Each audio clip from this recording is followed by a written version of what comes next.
அனைவருக்கும் அன்பான காலை வணக்கம். உண்மையான ஞானமும் உங்களது நல்ல கர்மாவும் மட்டுமே உங்களுக்கு அனைத்து இன்பங்களையும் கொடுக்கும்.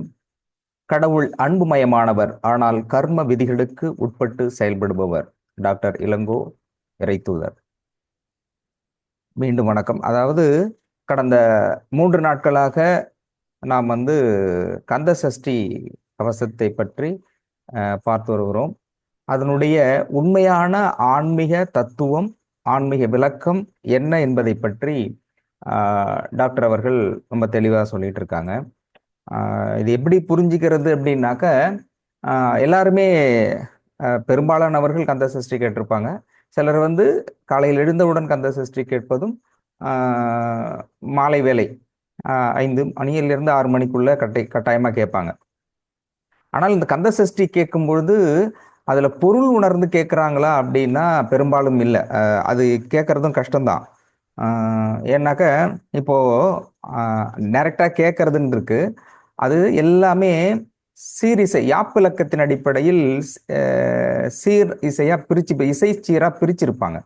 இப்போ உதாரணத்துக்கு எடுத்துட்டோன்னா, ஈராறு செவியில் இலகுன், ஈராறு அப்படிங்கிற ஒரு வேர்டு, செவியில் ஒரு வேர்டு, இலகுன், கடைசியில டலமும் அப்படின்னு வரும். அப்படிதான் இசை சீரா பிரிச்சிருப்பாங்க. இலகும் டலமும் டலமும் அப்படிதான் வரும். டலமும்னா என்னன்னா ஒன்றும் தெரியாது. சரி, டம்ளரா கிம்ளரா டம்ளமா டலமும் அப்படிதான் வரும். அப்போ இது ஏற்கனவே ஒரு நாடகத்துல ஒரு பாட்டு இருக்கு, அதில் பாடுவாங்க. முன்னாடி பாடிட்டு இருப்பாங்க, பின்னாடி பின்பாட்டு பாடுவாங்க. வீரசேனை மரத்தே பூ அப்படின்னு நிறுத்திடுவாரு, பாடுவாங்க. வீரசேனை மரத்தே பூ மரத்தே பூ மரத்தே பூ மரத்தே பூ. பின்பாட்டு டிங்கி நானா டிங்கி நானா டிங்கி நானா டிங்கி நானா, ஆமா டிங்கி நானா டிங்கி. கேட்கறவங்க என்ன டிங்கி நானா என்ன டிங்கி நானா என்னன்னு தெரியாது. சென்டென்ஸ் என்னன்னா, வீரசேனன் மரத்தை பிடுங்கினான் அப்படின்னு சென்டென்ஸ். இவன் டிங்கி நானா டிங்கி நானா, ஆமா டிங்கி நானா டிங்கி நானா அப்படின்னா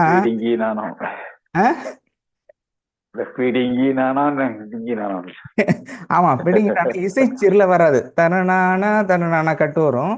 இசைச்சீர்ல அப்படி பிரிச்சு பார்க்கணும். பாடும்போது பிரிச்சு பாடும்போது இசை சீர் அழகா இருக்கும்.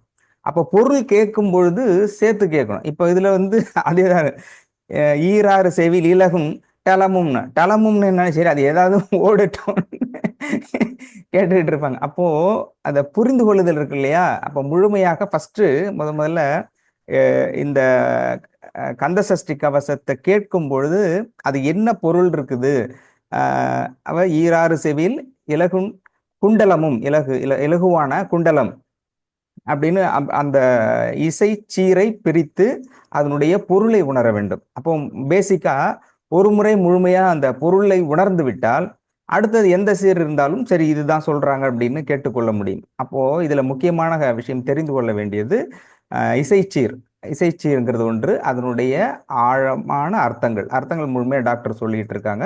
இசைச்சீருங்கிறது அந்த சார் சொன்ன பிறகு அது திரும்பவும் வாசிச்சு பார்த்தா இல்லை கேட்டாக்க வெரி கிளியரா தெரியும். அதே மாதிரி நேத்திக்கு ஒரு அம்மா திரும்ப ஒரு மேடம் பேசுனாங்க, ராணி மேடம் அப்படின்னு. அவங்க பேசிட்டு, சார் சண்டே சண்டே நீங்க மியூசிக் கிளாஸ் எடுங்க பசங்களுக்கு அப்படின்னாங்க. ஒரு தடவை எடுக்கிறதே பெரிய விஷயமா இருக்கு.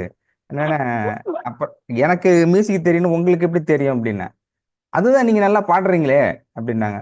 அப்புறம்னா, சரி பாடுறதுனால எனக்கு இசை தெரியும் அப்படின்னு எப்படி உங்களுக்கு தெரியும் அப்படின்னா, அதெல்லாம் நீங்க சதி சுதின்னு நிறைய சொல்லிட்டு இதுதானே மியூசிக்கு அப்படின்னு. அப்புறம் சொன்னா, இன்னைக்குல இருந்து உங்க பேரு ராணி இல்ல ஞானின்னு மாத்தி வச்சுக்கிங்க அப்படின்னு. ஏன் சார் அப்படின்னு. அதாவது எனக்கு தெரியாதது உங்களுக்கு ஒண்ணு தெரியுது பாரு, அது ஞானம்.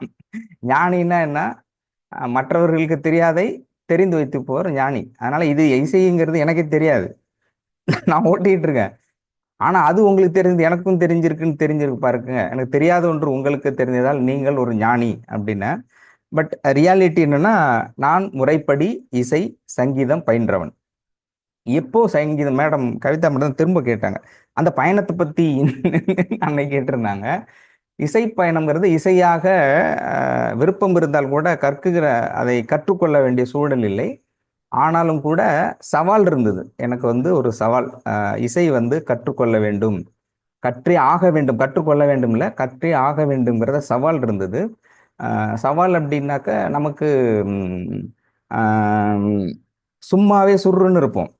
சவால் வந்துருச்சா கிர்ன்னு அது பெரிய கோ இன்சிடென்ட். சேனல்ல இருக்கும்போது அது சேலஞ்சிங்காக வந்தது.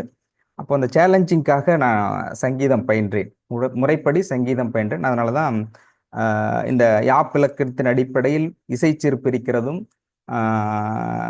சுதி எப்படி இருக்க வேண்டும்ங்கிறதும், ஏழிசை சீர் இதெல்லாமே முறைப்படி பயின்றதுனால தான் அது தெரியுது. உண்மையில் ஆனால் அதை நான் மற்றவர்களுக்கு தெரிவிப்பதற்காகவோ இல்லை, அதில் கற்றுக்கிட்டு அதில் ஒரு பெரிய லெவலில் வரணுங்கிறதாக இல்லை. அந்த நேரத்தில் சொல்லப்பட்ட சவால், அதை நான் வந்து பிரேக் பண்ணணும் அப்படிங்கிறதுக்காக படித்தேன். அது பின்னாட்களில் ரொம்ப ரொம்ப மகிழ்ச்சியாக இருந்தது. அது அது அது ஒரு பெரிய போர்ஷன்ஸ். அது நேரம் கிடைக்கும் சொல்கிறேன். அது ஏன் அப்படி நடந்தது, இசை அதன் பிறகு எப்படி இசை கற்றுக்கொள்ள முடியும், பர்டிகுலராக இந்த இடத்துல வந்து நான் சொல்ல விரும்புறது, அதை தாண்டி இந்த இடத்துல இப்போ இந்த பாடு இருக்கு இல்லையா, நான் நேற்றுக்கு சொல்லியிருந்தேன், டாக்டரும் வந்து வெரி கிளியராக சொல்கிறாங்க, இது இதை கேட்கும்போது இப்படி நடக்கும் அப்படின்னு.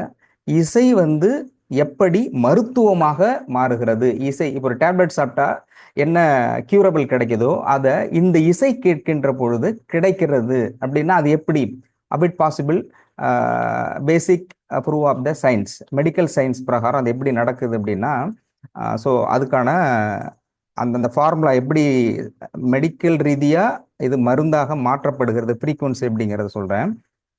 அதாவது நம்முடைய இந்த பாட்டை கேட்குறீங்க, கந்த சஷ்டி காவத்தை கேட்குறீங்க. அதனால தான் நேற்று வந்து ரொம்ப நேரம் அந்த சஸ்டைன் நோட்டை சொன்னது எதுக்காகன்னா, அது வந்து ஃப்ரீக்குவன்சி. அந்த ஃப்ரீக்குவன்சி ஏற்றத்தாழ்வு இருக்கு இல்லையா, ஏற்றம் இறக்கம், ஆரோகணம் அவரோகணம், அந்த ஃப்ரீக்குவன்சி மோட் இருக்கு இல்லையா, அது ஏதாவது ஒரு பாட்டை ஒரு முறை நீங்கள் முழுமையாக அந்த ஃப்ரீக்குவன்சி பேஸ்டை கேட்டு விட்டால், அதனால தான் திரும்ப திரும்ப அதை நான் சொல்லிட்டு இருந்தேன், அந்த ஃப்ரீக்குவன்சி கேட்டிங்கன்னா ஒரு நீச்சல் அடிக்கிற மாதிரி, ஒரு தடவை நீச்சல் பயின்று விட்டால் எப்போ எந்த குளத்தில் எந்த தண்ணியில் விழுந்தாலும் நீச்சல் அடிக்க முடியும் இல்லையா, அதே மாதிரி ஏதாவது ஒரு பாடலை முழுமையாக அந்த ஃப்ரீக்குவன்சி பேஸில் ஏற்ற இறக்கத்தை முழுமையாக கேட்டால் ஆட்டோமேட்டிக்காக அந்த மைண்டுங்கிறது எப்போ எந்த இசையை கேட்டாலும் அந்த மைண்ட் செட்டுக்கு வரும். அப்போ அந்த ஃப்ரீக்குவன்சி பேஸ்ட் மைண்ட் செட்டு வரும்பொழுது என்ன மாற்றம் உடலில் நடக்கிறது, அது எப்படி இசை வந்து மருந்தாக மாறுகிறது அப்படின்னா, அது வந்து நம்ம கேட்கிற இசைங்கிறது காதில் கேட்கின்ற ஓசைங்கிறது என்ன, இசை ஓசைங்கிறது, இசை என்பது ஒழுங்கான அமைவோடு கட்டமைக்கப்பட்டிருக்கிறது இசை. ஓசைங்கிறது ஒழுங்கில்லாமல், இப்போ இடி இடிக்குதுன்னா எந்த ஃப்ரீக்குவன்சின்னு இருக்காது, ஒரு அலைன்மெண்ட் இருக்காது, அந்த மாதிரி வர்றது வந்து ஓசை, இசை ஓசை. அப்போ இசை ஒரு ஒழுங்கமை, தாள ஜதியோடு கட்டமைக்கப்பட்ட ஒரு ஒழுங்கமைப்பு இருக்கு இல்லையா, இந்த இசையை கேட்கின்ற பொழுது ஃபர்ஸ்ட் காதில் கேட்கும்போது இதயத்தில் இருக்கும்போது அந்த ஃப்ரீக்குவன்சி துடிக்க ஆரம்பிக்கும். அதுக்கு தகுந்த மாதிரி இசை உள்வாங்குகின்ற பொழுது மூளையும் இதய துடிப்பும் மூளையும் உள்வாங்குகின்ற பொழுது மூளையில் வந்து அடிப்படை அந்த ஃப்ரீக்குவன்சி எப்படி இருக்குன்னா, ஒன்று வந்து பீட்டா, ஆல்ஃபா, தீட்டா, டெல்டா, இந்த 5 வகையான மியூசிக் இது ஃப்ரீக்குவன்சி பேஸில் தான் மூளையில் அளவு எல்லா ஃப்ரீக்குவன்சியும் வந்து ஸ்டோர் ஆகிறது இந்த 5 அடிப்படையில் தான். அதோட ஃப்ரீக்குவன்சி அப்படின்னு எடுத்துக்கிட்டாக்க பீட்டா, இது ஒன்று ஃப்ரீக்குவன்சியும் ஒரு டிசீஸை க்யூர் பண்ணுது. மனநிலையில் இருக்கு இல்லையா, எந்த மனநிலை நீங்கள் வந்து ஆக்சுவலி ட்ரீட்மெண்ட் கொடுக்கும்பொழுது எந்த மனநிலையில் இருக்கிறீர்கள், உங்களுடைய மனநிலை, தூங்குறது, எந்த வலி, ஒன்றுக்கும் அதில் ஃப்ரீக்குவன்சி இருக்கு. வலி இருக்குதுன்னா வலி இருக்கிறவங்க எந்த ஃப்ரீக்குவன்சியில் இருந்தால் வலி இருக்கும், தூக்கம் இல்லை, மன இறுக்கம், சோகம், வெறுப்பு, இது எல்லாமே இந்த ஃப்ரீக்குவன்சி பேஸில் அமைஞ்சிருக்கும். பீட்டா அப்படின்னா 14 ஏறத்தாழ 30 ஹெர்ட்ஸ். அது இந்த ஃப்ரீக்குவன்சி இருந்தால், இந்த ஃப்ரீக்குவன்சி நீங்கள் கேட்கும் பொழுது ஸ்ட்ரெஸ் இருக்கிறாங்க இல்லையா, ரொம்ப ஸ்ட்ரெஸ்ஸாக இருக்கும்போது இந்த ஃப்ரீக்குவன்சி கேட்கும்போது அந்த ஸ்ட்ரெஸ்ஸுங்கிறது ரிலாக்ஸ் ஆகும். ஒரு விஷயத்தை செய்கிறோம் அப்படிங்கும்போது அலர்ட்டாக செய்யணும் அப்படின்னா, லேசியாக இல்லாமல், ஒரு பதற்றம் பயம் இல்லாமல் அலர்ட்டாக இருந்து கரெக்டாக வந்து சக்ஸஸ் பண்ணணும் அப்படின்னா, அப்போது உங்களுடைய அந்த மைண்ட் ஃப்ரீக்குவன்சி 14 14 to 30 வரைக்கும் இருக்கணும்.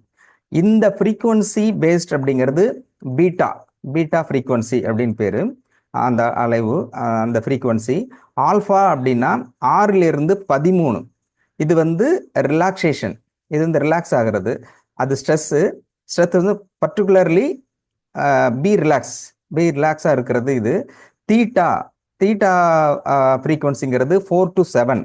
இது டீப், அதாவது ஏதாவது ஒன்று பண்றீங்க, ஒரு கான்சென்ட்ரேஷன் பண்ணி படிக்கிறீங்க, ஒரு ஒரு செயல் செய்கிறீர்கள் அப்படின்னாக்க இந்த ஃப்ரீக்குவன்சி மோட்ல இருந்தால் அது வந்து மெடிடேஷன். பர்டிகுலராக இது வந்து மெடிடேஷன் ஒருத்தர் பியூரா இருக்கிறாங்கன்னா அவங்க மைண்ட் செட்டோட ஃப்ரீக்குவன்சிங்கிறது 6 to 7 ஹெர்ட்ஸில் தான் இருக்கும். ஸோ 6 மெடிடேஷன் இருந்தால் 6 to 7 ஹெர்ட்ஸில் அவருடைய மனநிலை இருக்குது அப்படின்னாக்க அப்போ 6 to 7 ஹெர்ட்ஸில் நீங்கள் மனநிலையை வைத்து கொண்டால் அது மெடிடேஷன் இருப்பதற்கு சமமானது. Can you understand?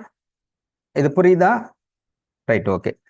அதாவது ஒரு பியூர் மெடிடேஷன் இருக்கீங்க ரொம்ப லாங் டர்மா. மெடிடேஷன் இருக்கிற பொழுது உங்கள் மனநிலை என்ன ஃப்ரீக்குவன்சி இருக்கு? 4 to 7. இந்த ஃப்ரீக்குவன்சியில் ஆட்டோமேட்டிக்காக வரும். அப்போ 4 to 7 ஃப்ரீக்குவன்சி நீங்க வச்சுக்கிட்டா ஆட்டோமேட்டிக்கா மெடிடேஷன் இருப்பதற்கு சமம். அப்போ இந்த பேஸ்ல உள்ள ஹலோ ஆ சார், நீங்க ஃப்ரீக்வன்சி சொல்றீங்க இல்லையா? நான் ஆதர்ஷினி பேசுறேன், லலிதா பேசுறேன். என் பேர் லலிதா. சார், நீங்க ஃப்ரீக்வன்சி சொல்றது வந்து நம்ம எந்த விஷயமுமே கவனமா செஞ்சு அத வந்து ஈஸியா பெறலாமா சார்? அப்படிதானே சொல்றீங்க? Very good. நீங்க அதாவது கவனமா இருந்தால் அந்த ஃப்ரீக்வன்சியை உள்வாங்கலாமா அப்படிங்கிறீங்க தானே?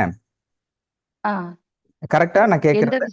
எந்த ஆமா சார், எந்த செயலுமே நம்ம வந்து கவனமா இன்ட்ரெஸ்டடா கேட்கும் போது அது வந்து நம்மளுக்கு உள் வாங்கும் இல்லையா?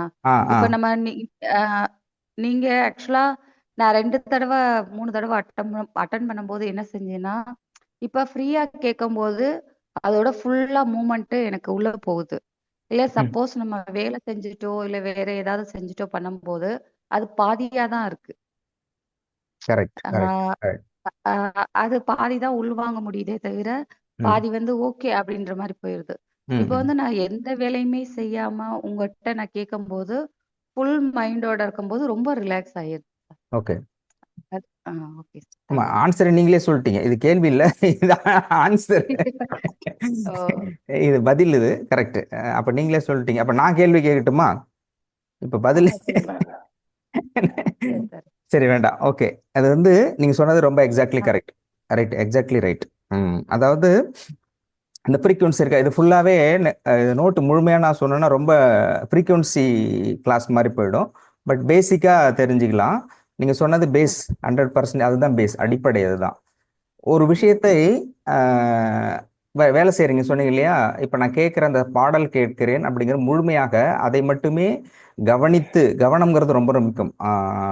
அந்த ஃப்ரீக்குவன்சி பேஸ்ல கவனம்ங்கிறது மிக மிக முக்கியமானது, ரொம்ப ரொம்ப முக்கியமானது. கான்சென்ட்ரேஷன், அதை மட்டுமே கேட்கின்ற பொழுது அதை நீங்கள் உள்வாங்குகிறீர்கள். ஃபார் எக்ஸாம்பிள், இது எப்படின்னாக்க, இது வந்து டெஸ்ட் பண்ணாங்க. இது வந்து நம்ம பார்க்கறதுக்கும் உடலுக்கும் என்ன சம்பந்தம் இருக்குது, உடல் அதை எப்படி ஏற்றுக்கொள்கிறது அப்படின்னு சொல்லிட்டு ஏற்கனவே கிளாஸ்ல ஒரு முறை சொல்லியிருக்கேன். இந்த செகண்ட் டைம். ஒரு பெரிய தேட்டர், ஃபுல் ஏசி ஹாலு. அதில் எல்லாருக்கும் ஃபர்ஸ்ட் வாட்டர் கொடுத்துட்டு உள்ள எல்லாருக்குமே வாட்டர், 1 லிட்டர் வாட்டர் கையில் எடுத்துக்கிட்டு போகிறாங்க. வாட்டர் பாட்டில் எடுத்துக்கிட்டு தேட்டரில் படம் பார்க்குறாங்க.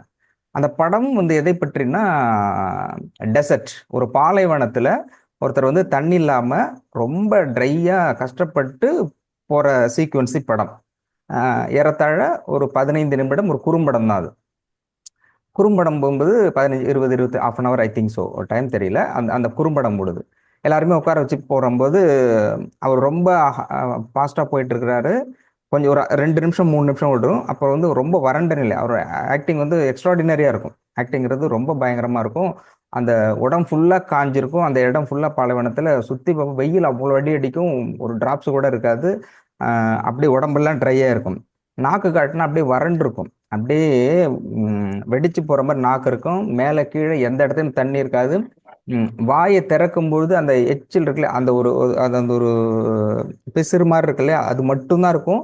அந்த பிசிறே எடுக்கிறதுக்கு ரொம்ப ட்ரை பண்ணுவார். அந்த ஷாட் பயங்கரமா இருக்கும். அந்த இது எடுத்துட்டு போகும்போது தேடி தேடி பார்ப்பாரு, கையெல்லாம் நடுக்க ஆரம்பிச்சிடும். அந்த ட்ரை நாக்கு, அந்த கண்ணு உலர்றது, இதுல எல்லாமே காஞ்சு போயிடும். அந்த ஒரு ஒரு ஷாட்டு இன்ச் பை இன்ச்சாக எடுக்கும்போது அவ்வளோ ட்ரையாக இருக்கும். அடுத்தது அடுத்தது போகும்போது ட்ரையாக இருக்கும். பச்சை பசன்னு எதுவுமே இருக்காது. தோண்டி தோண்டி பார்ப்பார், கையெல்லாம் சுடும். அங்கே இருக்கிற அந்த ஒட்டகமே வந்து தள்ளாடும். ஒட்டகம் வந்து பாலைவன கப்பல்னு பேர். அதில் வந்து ஈஸியாக ட்ராவல் பண்ணும். அதுவே வந்து தள்ளாடும். அந்த அளவுக்கு ஹாட்டு, சொட்டிங் வராது, உடம்பு சுடும். அவ்வளோ ட்ரையான அப்படியே ஓடிட்டே இருப்பாங்க. இந்த காட்சி ஒவ்வொரு சீன் பை சீனா நகர்ந்துட்டு இருக்கும் பொழுது ரியாலிட்டி, அந்த தேட்டரில் உட்காந்துருக்க அத்தனை பேரும் வித்தின் 5 மினிட்ஸ்ல தண்ணி எடுத்து குடிக்க ஆரம்பிச்சிட்டாங்க. ஃபுல் ஏசி, தண்ணி குடிச்சிட்டு உள்ள போறாங்க. அந்த அந்த ஷார்ட் பை ஷார்ட்டா, இன்ச் பை இன்ச்சா பார்க்கும்போது மேக்சிமம் இந்த 1/2 ஹவருக்குள்ள பெரும்பாலானவர்கள் தண்ணி குடிச்சிட்டாங்க. ரொம்ப பேர் 1/2 லிட்டர் வாட்டர் ஃபுல்லா காலி பண்ணிட்டு தண்ணி கேட்கறதுக்கு எழுந்திருக்கிற அளவுக்கு ஒரு காட்சி பதிவு மனதுக்குள் முழுமையாக பதிந்து உடலை முற்றிலுமாக மாற்றுகிறது. காட்சி பதிவுங்கிறது கவனப்பதிவும் காட்சி பதிவும் ரொம்ப ரொம்ப எக்ஸ்ட்ராடினரி. அந்த அந்த ஃபிலிம்ல அதை சொல்லியிருப்பாங்க. அதுக்காக அந்த ஃபிலிம் எடுக்கப்பட்டது, ஷார்ட் ஃபிலிம்ஸ். அப்போ இது நீங்க சொல்லும் போது எனக்கு நாக்கு ட்ரை ஆகுது சார். ரியலா பெங்களூர் கிளைமேட்டுக்கு இப்போ இந்த நேரத்துல இது தாக எடுக்காது. இப்ப சொல்லும் போது இது நாக்குல வரலது அப்படியே. ஆமா ஆமா, நீங்களும் குடிச்சுக்கோங்க. இல்ல எனக்கே ட்ரையா தான் ஆச்சு. அந்த ஷார்ட் திங்க் பண்றேன்ல, ட்ரை ஆயிடுச்சு. கண்டிப்பா. அந்த ஷார்ட்டுங்கும்போது இல்லை, அந்த வீடியோ பதிவு பார்த்தேன்.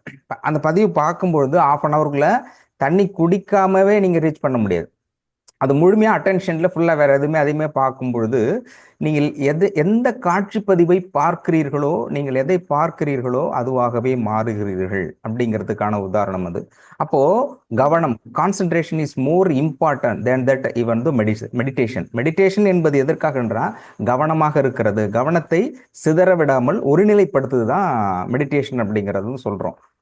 அதுல வந்து நான் அடிக்கடி கோட் பண்றது, ஓஷோ சொல்றதே, நீங்க நடக்கிறது, பேசுறது, எந்த ஒரு செயல் செய்யலாம் அதுவே மெடிடேஷனாக மாற்றிக்கொள்ளுங்கள். பர்டிகுலரா மெடிடேஷன் ஒரு டைம் அப்படிங்கிறது, மெடிடேஷன் ரொம்ப முக்கியம், நிறைய விதத்துல சொல்லியிருப்பாரு. அது ப்ராப்பரா தனியா ஒரு அறையில உட்காந்து கண்மூடி தியானம் செய்யறது சரியான முறை. ஆனால் அவர் என்ன சொல்றாருன்னா, அந்த மாதிரி முடியலங்கும் போது அந்த மாதிரி செய்கின்றவர்களும் நார்மலா இப்ப சமைக்கிறாங்கன்னா சமைக்கிறதையே மெடிடேஷனா மாத்துங்க அப்படின்னு. சமைக்கிறது இங்க நினைச்சுக்கிட்டு அங்க பண்றது, அங்கிறது யாராவது திட்டிட்டு இருக்கிறது, அவங்க அப்படி சொன்னா ஃபாஸ்ட் ப்ரெசென்ட்ல இருக்கிறதுல ஃபியூச்சர் இப்படி நடக்குமா, அப்படி எதையுமே நிற்குமா, பி ப்ரெசென்ட்ல இருக்க கத்துக்கிட்டீங்கன்னா அந்த கற்றுக்கொள்கின்ற கலை தான் தியானத்தின் உடைச்சும் ஆன்மீகத்தினுடைய அடுத்த கட்ட நகரும் அதுதான், பி ப்ரெசென்ட் அப்படிங்கிறது. அப்போ இந்த இந்த கவனம் இருக்கு இல்லையா, அந்த மியூசிக் கேட்கறது இருக்கு இல்லையா, மியூசிக்கல்ஸ், நீங்க கான்சென்ட்ரேஷன் இருந்தாலே இதுக்கு வலிக்கு என்ன ஃப்ரீக்வன்சி, ஒரு ஒரு இதுக்குமே ஃப்ரீக்வன்சி என்ன அப்படிங்கிறது வெரி கிளியரா இருக்கு. இப்போ இந்த பாடல்ல, பெரும்பாலான பாடல்கள்ல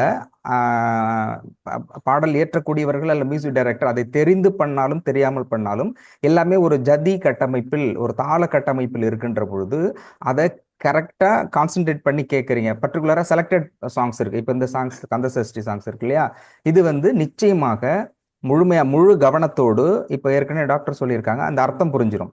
அர்த்தம் புரிந்த பிறகு முழுமையான அந்த மைல்டு, ரொம்ப சவுண்ட் இல்லாம கேட்டுக்கிட்டு அந்த அந்த அந்த அந்த அந்த சவுண்டை மட்டுமே கேட்கணும். அந்த மியூசிக்கில் மட்டும் அந்த ஃப்ரீக்வன்சி மட்டுமே கேளு, அர்த்தத்தோட அந்த ஃப்ரீக்வன்சி இருக்குல்ல, அதான் நான் கேட்டேன். நேற்றுக்கு முழுமையாக நான் அதை சொன்னதுக்கு ரீசன் என்னன்னா, சஸ்டைன் நோட்டு, ஆரோகணம் அவரோகணம் திரும்ப திரும்ப சொன்னதுக்கு ஏன்னா அந்த அந்த மாதிரி ஒரு பாடலை, ஏதாவது ஒரு பாடல், இந்த கதை சஷ்டி எடுத்துக்கங்க, அந்த பாடல் அந்த ராகத்தை முழுமையாக நீங்க உள்வாங்குங்க. அந்த ராகத்தை எப்படி வந்து நோட் கொடுக்குறாங்க, அதை பிரிச்சு பாடுவாங்க. சில இதுல வந்து அந்த வார்த்தையை கட் ஷார்ட் பண்ணி அந்த இசைக்கேற்ப பிரிச்சு ஒரு ஒரு பாட்டில் உயர்த்துவாங்க. அதனாலதான் அந்த உயர்த்தியும் காட்டினேன். ஆரோகணத்தை எப்படி கொண்டுட்டு போறாங்க, ஆரோகணத்தை சஸ்டைன் நோட்டு, அவரோகணத்துல நோட்டு, சஸ்டைன் நோட்டு, 1 2 3. இது வந்து இசையை முழுமையா கத்துக்கணுங்கிற அவசியம் இல்லை. அதை எப்படி பாடுகிறார்கள், அந்த ஒளி இசை எந்த தாள ஜதி கட்டமைப்பில் கட்டமைக்கப்பட்டு ஒலிக்கிறது, அந்த ஃப்ரீக்வன்சியை ஒரு பாட்டுக்கு நல்லா கான்சன்ட்ரேட் பண்ணி உள்வாங்கிட்டீங்கன்னா ஆட்டோமேட்டிக் எந்த பாட்டு எங்க ஓடினாலுமே உங்களுக்கு பாட்டினுடைய அர்த்தங்கள் என்ன தெரியுதோ இல்லையோ, இல்ல ஹிந்தி, மலையாளம், இல்ல சைனா சாங் ஓடினா கூட அந்த அந்த ஃப்ரீக்வன்சி இருக்கு இல்லையா, ஃப்ரீக்வன்சியை ரிசீவ் பண்ற மைண்ட் செட்டை உங்களுக்கு பிரெயின் எடுத்துக்கும். அதனாலதான் நான் திரும்ப அதை சொன்னேன்.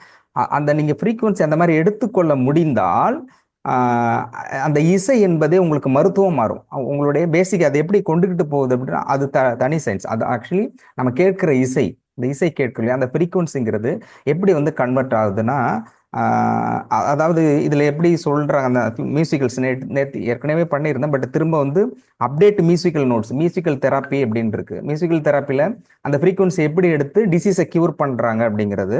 இப்போ மியூசிக் இருக்குல்ல, மியூசிக் வைப்ரேஷன், அந்த வைப்ரேஷன் வந்து பிரெயினில் போயிட்டுன்னா, பிரெயினில் அவங்க இப்போ சொல்கிறது என்னென்னா, அது கிரியேட்டிவ் எலக்ட்ரிசிட்டி.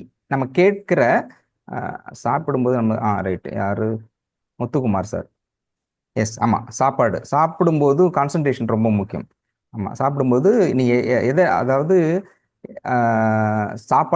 சாப்பிடும்போதுங்கிறத விடவும் பேஸ்ட் ஆன் ராகம் பேஸ்ட் ஆன் ஸ்வரம். எஸ், சாப்பிட்றதுங்கிறது ரொம்ப முக்கியம். எந்த மனநிலையில் நீங்கள் சாப்பிட்றீங்க இல்லையா, அது ரொம்ப ரொம்ப முக்கியம். அவசரமாக சாப்பிட்றது, உண்மையில் நான் சாப்பிட்றது இல்லையா, அந்த சத்து எதுக்கு நீங்கள் அதை கவனித்து, அதனால தான் வந்து வேறு எதுவும் பார்க்காதீங்கன்னா, சாப்பிட்றது எப்படிங்கிறது தனி கிளாஸ் இருக்குது, டாக்டர் சொல்லுவாங்க. நான் இப்படி தான் ஹவு டு ஈட்னு ஒரு புக்கு படித்தேன். நான் அதான் சொன்ன ஏற்கனவே சொல்லியிருக்கேன். எப்படி சாப்பிடுவது, என்னடா இதுக்கெல்லாம் ஒருத்தன் புக்கை எழுதிருக்கான், பிறந்ததுலேருந்து சாப்பிட்டுக்கிட்டு இருக்கும், எப்படி சாப்பிடணும், கை கழுவிட்டு தான் சாப்பிடுவாங்க, இதுக்கு என்ன ஒரு புக்கு, நான் டைட்டில் பார்த்து உள்ளே போல.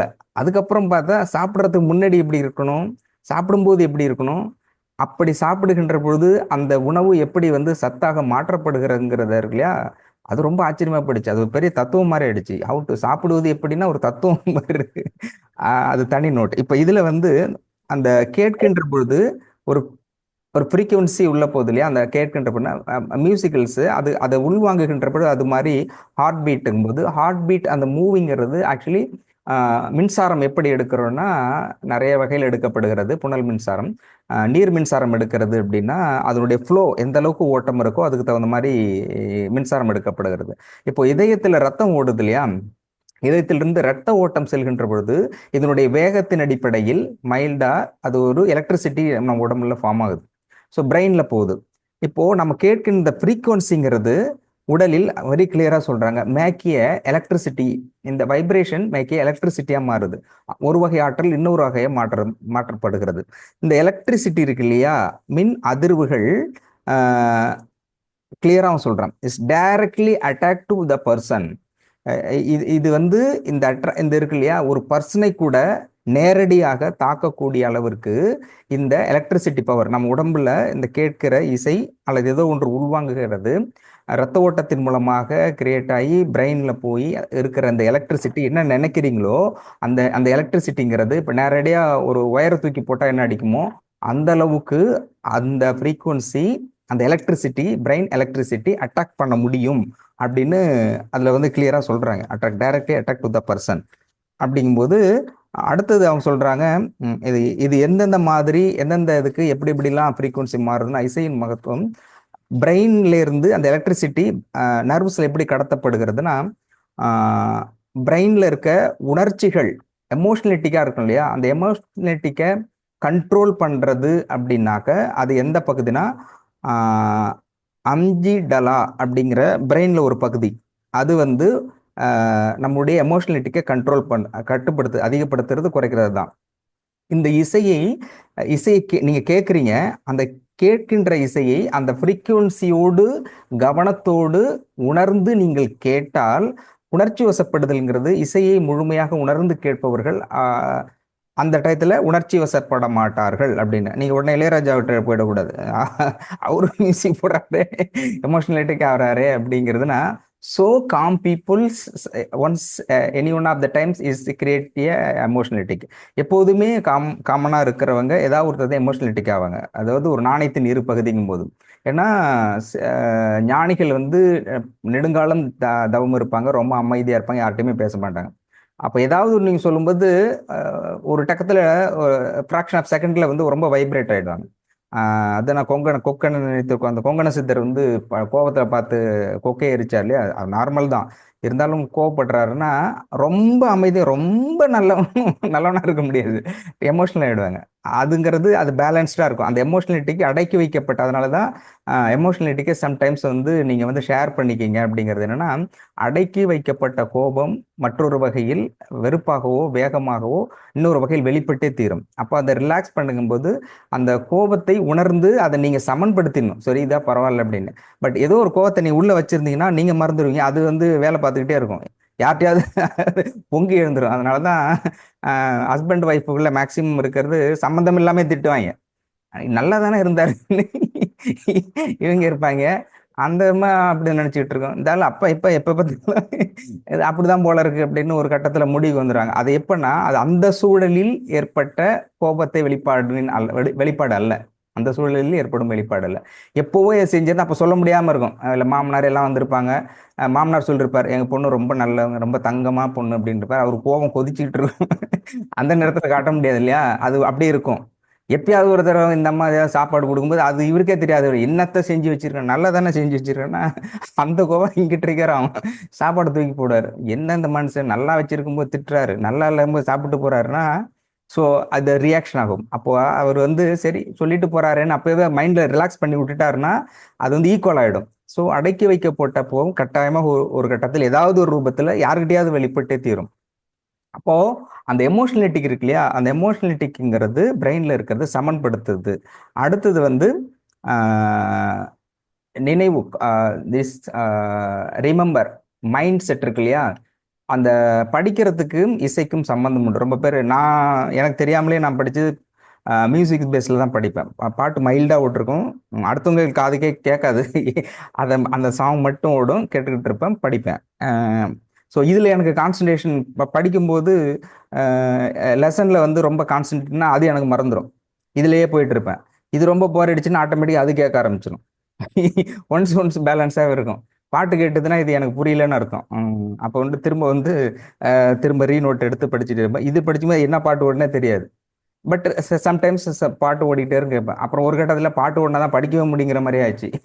அப்புறம் என் ரூம்மேட்லாம் சொல்லிட்டேன், மாப்பிள்ள முதல்ல நீ ரூமை காலி பண்ணு, ஒன்றும் படிக்கவும் விட மாட்டேங்கிற, பாட்டு கேட்க விட மாட்டேங்கிற, நீ பேலன்ஸ் பண்ணிடுற, நம்மளால இருக்க முடியல, அர்த்தராத்திரில பேய் மாரி நீ லைட்டை போட்டுடுற, தூக்கம் வர மாட்டேங்குது, முதல்ல ரூமை காலி பண்றேன்ட்டு ஓடிடுவாங்க. அது ஒரு ப்ராக்டிஸா மாறிடுச்சு. அப்புறம் தான் தெரியுது இசையை கேட்பது என்பதும் மிகச்சிறந்த கவனத்தை நிலைப்படுத்துதல், கவனத்தை கான்சென்ட்ரேஷன் பிகேம் கிரியேட்டிய கான்சென்ட்ரேஷன், ஒரு கவனத்தை முழுமைப்படுத்தக்கூடியது அல்லது அது கூர்மைப்படுத்தக்கூடியது இசை அப்படிங்கிறது. அது எந்த பகுதி பிரெயின்ல இருக்குன்னா ஹிப்போ காம்பஸ் அப்படிங்கிறது ஒரு பகுதி பிரெயின்ல. அந்த பகுதியை இந்த ஃப்ரீக்குவன்சிங்கிறது கட்டுப்படுத்துகின்ற பொழுது, சமன்படுத்துகின்ற பொழுது கான்சென்ட்ரேஷன் அதிகமாக கிடைக்குது. இது எல்லாமே மெடிக்கல் நோட்ஸ், இது full and full medical notes. ஒரு மியூசிக் கேட்கின்ற போது அந்த ஃப்ரீக்குவன்சி மூளையில் பிரெயின்ல எந்த மாதிரியான மாற்றத்தை ஏற்படுத்துகிறது அப்படின்னு பெரிபெரல் கார்டெக்ஸ், இது ரொம்ப ரொம்ப முக்கியம். பெரிபெரல் கார்டெக்ஸ் இல்லையா, மற்ற எல்லாத்தையுமே விடுங்க, இசையினுடைய மகத்துவத்தில் மிக மிக முக்கியமானது மைண்ட் ரிலாக்ஸுக்கு ரொம்ப ரொம்ப பவர்ஃபுல் மெடிசன் அப்படின்னு சொன்னா மியூசிக். அதுவும் பர்டிகுலர் செலக்டட் மியூசிக்ல கேட்டுட்டு இந்த ஃப்ரீக்குவன்சி பேஸ்ட்ல நீங்க கேட்டுட்டு டென்ஷனா இருக்கப்போ ரிலாக்ஸ் பண்ணணும், அந்த மியூசிக்ஸ் போட்டுட்டு கேட்டீங்க அப்படின்னு சொன்னாக்க என்ன நடக்குதுன்னா, மூளையில் இருக்கக்கூடிய பெரிபெரல் கார்டெக்ஸ் அப்படிங்கிற பகுதி இருக்கு இல்லையா, எமோஷனலிட்டிக்கு ஒருத்தர் ஆகிறாங்க. இதை பத்தி தனியா படிக்கும்போது நைட்டு டூ லேட் ஆயிடுச்சு. பெரிபெரல் இது மன அழுத்தம் பெரும்பாலான பிரச்சனைக்கு ஈவன் சூசைட் அப்படிங்கிற இடத்துக்கு ஒருத்தர் போறாங்க அப்படின்னா அதுக்கு மிக முக்கியமாக காரணம் பெரிபெரல் கார்டெக்ஸ். இந்த இது அதிகமாக சுரக்கின்ற பொழுது, அதாவது ட்ரை, இதனுடைய மாறுபாடு காரணமாக தான் அந்த முடிவே எடுக்கிறாங்க.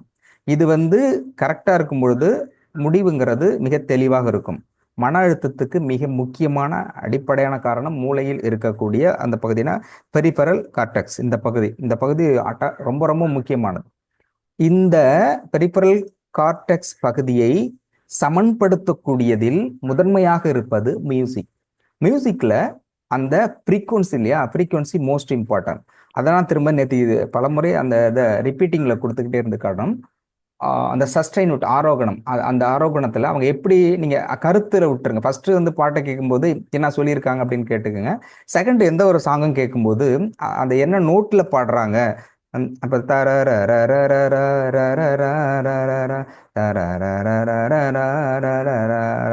இந்த பாட்டு இதை போட்டிருப்பாங்க நம்மள தேவ 18 வயசு, இந்த பாட்டு அதுல தூக்கி போட்டிருப்பாரு.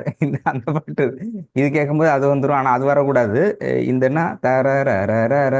இது இருக்கு இல்லையா, இந்த பாட்டை நீங்க வந்து பாடி பார்த்தீங்கன்னு வச்சுங்களேன், ஹார்ட் பீட்டு அந்த இது வரும், ர ர ர ர ர ர ர, அது அந்த அந்த ஃப்ளோ அது வரும், அந்த துடிக்கிறது.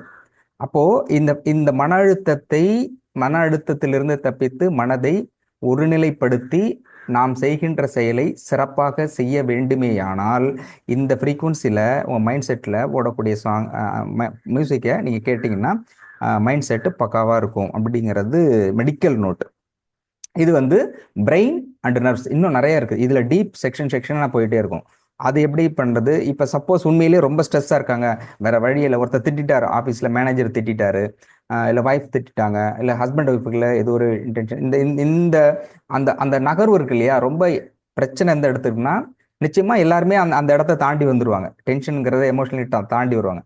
ஆனால் ஒரு எமோஷனலி மனம் பாதிக்கப்படுகின்ற பொழுது அதிலிருந்து வெளியில் வருகின்ற அந்த கால அளவு இருக்கு இல்லையா, அந்த டைமிங்கில் செய்கிற விஷயம் இருக்கு இல்லையா, அது ரொம்ப பெரிய பாதிப்பு எடுக்கும். அந்த டயத்தில் தான் சிலர் சூசைட் போவாங்க, சிலர் கோவமாக திட்டுவாங்க, சில பேர் வேலையை விட்டு போகிறம்பாங்க, பேப்பரை கிழிச்சு போடுவாங்க, மனைவி அடிக்கிறது, இல்லை மனைவி கணவன் அடிக்கிறது.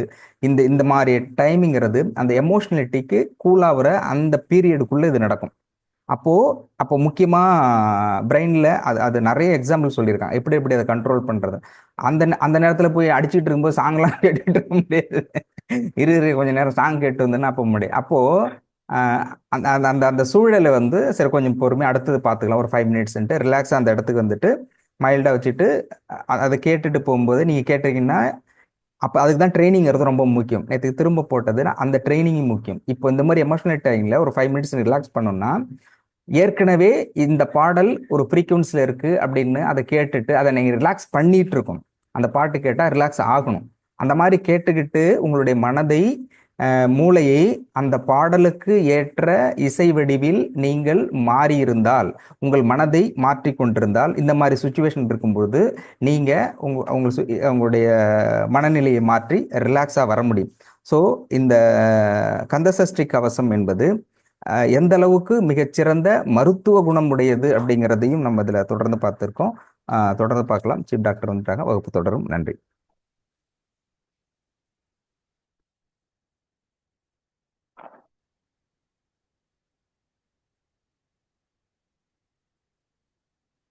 அனைவருக்கும் வணக்கம். அனைவருக்கும் வணக்கம் சார். வணக்கம். வணக்கம் ஐயா. வணக்கம். எல்லாருக்கும் வணக்கம். இன்னைக்கு 4வது நாளாக பார்க்குறோம், கந்தசஷ்டி கவசம் 4வது நாளாக பார்க்குறோம். ஒரு நாளில் முடியல, 2 நாளில் முடியல. ஸோ இன்னைக்கு முடிச்சிடலாம்னு நினைக்கிறேன். பார்ப்போம், இப்போ அதை கண்டினியூட்டி பார்ப்போம். போட்டுங்க சார்.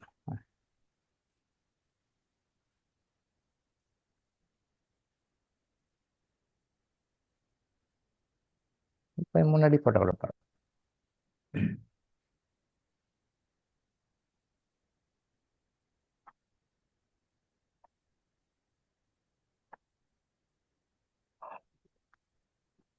ஒரு 18 நிமிட கொடுப்போம்.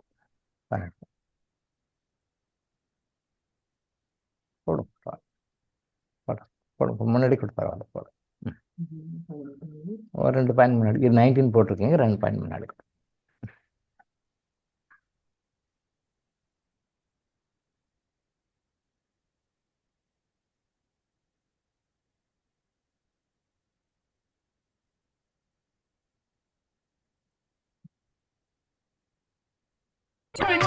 கந்தசஷ்டி கவசம் விரும்பிய பாலன் தேவராயன் பகர்ந்ததை காலையில் மாலையில் கருத்துடனாலும் ஆதாரத்துடன் அங்கம் துலக்கி நேசமுடனொரு நினைவதுவாகி கந்தர் சஷ்டி கவசம் இதனை சிந்தை கலங்காது தியானிப்பவர்கள் ஒரு நாள் 36 கொண்டு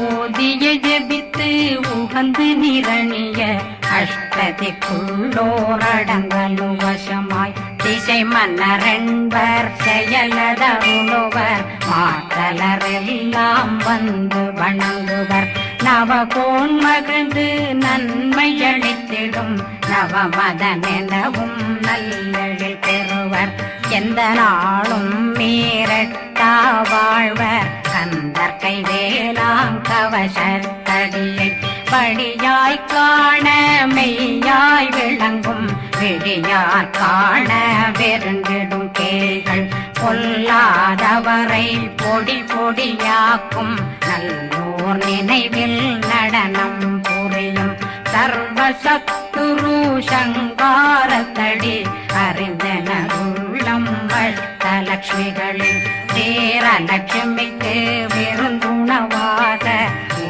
பத்மாவை துணிந்த கையதனால் 27 உவந்த முதலித்த குருபரன் பழனி குந்தினில் இருக்கும் சின்ன குழந்தை சேவடி போற்றி என்னை தடுத்தாட்கொள்ள என்பனதுள்ளம் மேவியபடி உறும் மேலவா போற்றி தேவர்கள் சேராபதியே போற்றி புறமகள் மணமகள் கோவே போற்றி திறமிகு திவ்ய தேகா போற்றி இடும்பாயுதனே இடும்பா போற்றி கடம்பா போற்றி கந்தா போற்றி வெற்றி புனையும் வேலே போற்றி உயர்திரி கனக சபை போரரசே மயில் நடமிடுவோய் மலரடி சரணம் சரணம் சரணம் சரண பவவோம் சரணம் சரணம் சண்முகா சரணம் சரணம் சரணம் சண்முகா சரணம்.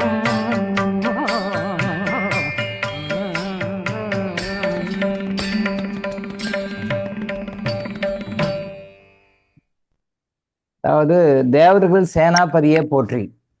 இப்போ அசுரர்கள் தேவர்கள் ரெண்டா பிரிக்கிறாங்க. இந்து மதத்தை பொறுத்த வரைக்கும் அசுரர்கள் தேவதைகள், அசுரர்கள் தேவர்கள் அப்படி சொல்லுவாங்க. இஸ்லாத்தில் வந்து அல்லாஹ் சைத்தான்னு சொல்லுவாங்க. கிறிஸ்டியானிட்டியில் வந்து இயேசு, ஆரோக்கிய மாதா, யெகோவா எப்படி ஒன்றா வச்சுக்கலாம். ஆரோக்கிய மாதா, இயேசு, யெகோவா அப்படி ஏதோ ஒரு வகையில் அந்த இயேசு வச்சு கொண்டு வந்தாலும் ஆப்போசிட்டில் வந்து சாத்தான்னு சொல்லுவாங்க. சாத்தான் வேதனை ஓதுகிறது, சாத்தான் இப்படி பண்ணுது, சாத்தான் இப்படி செய்யுது, சாத்தான் கிட்டேருந்து வெளியே வரணும் அப்படி சொல்லுவாங்க. ஸோ எப்பயுமே ஒரு நெகட்டிவிட்டி ஒன்று வரும் இல்லையா? எல்லா மதங்களையும் ஒரு நெகட்டிவிட்டி சொல்லப்படுது. இங்கே இந்து மதத்தை வந்து அசுரர்கள்னு சொல்லுவாங்க. இப்போது தேவர்கள் அசுரர்கள்.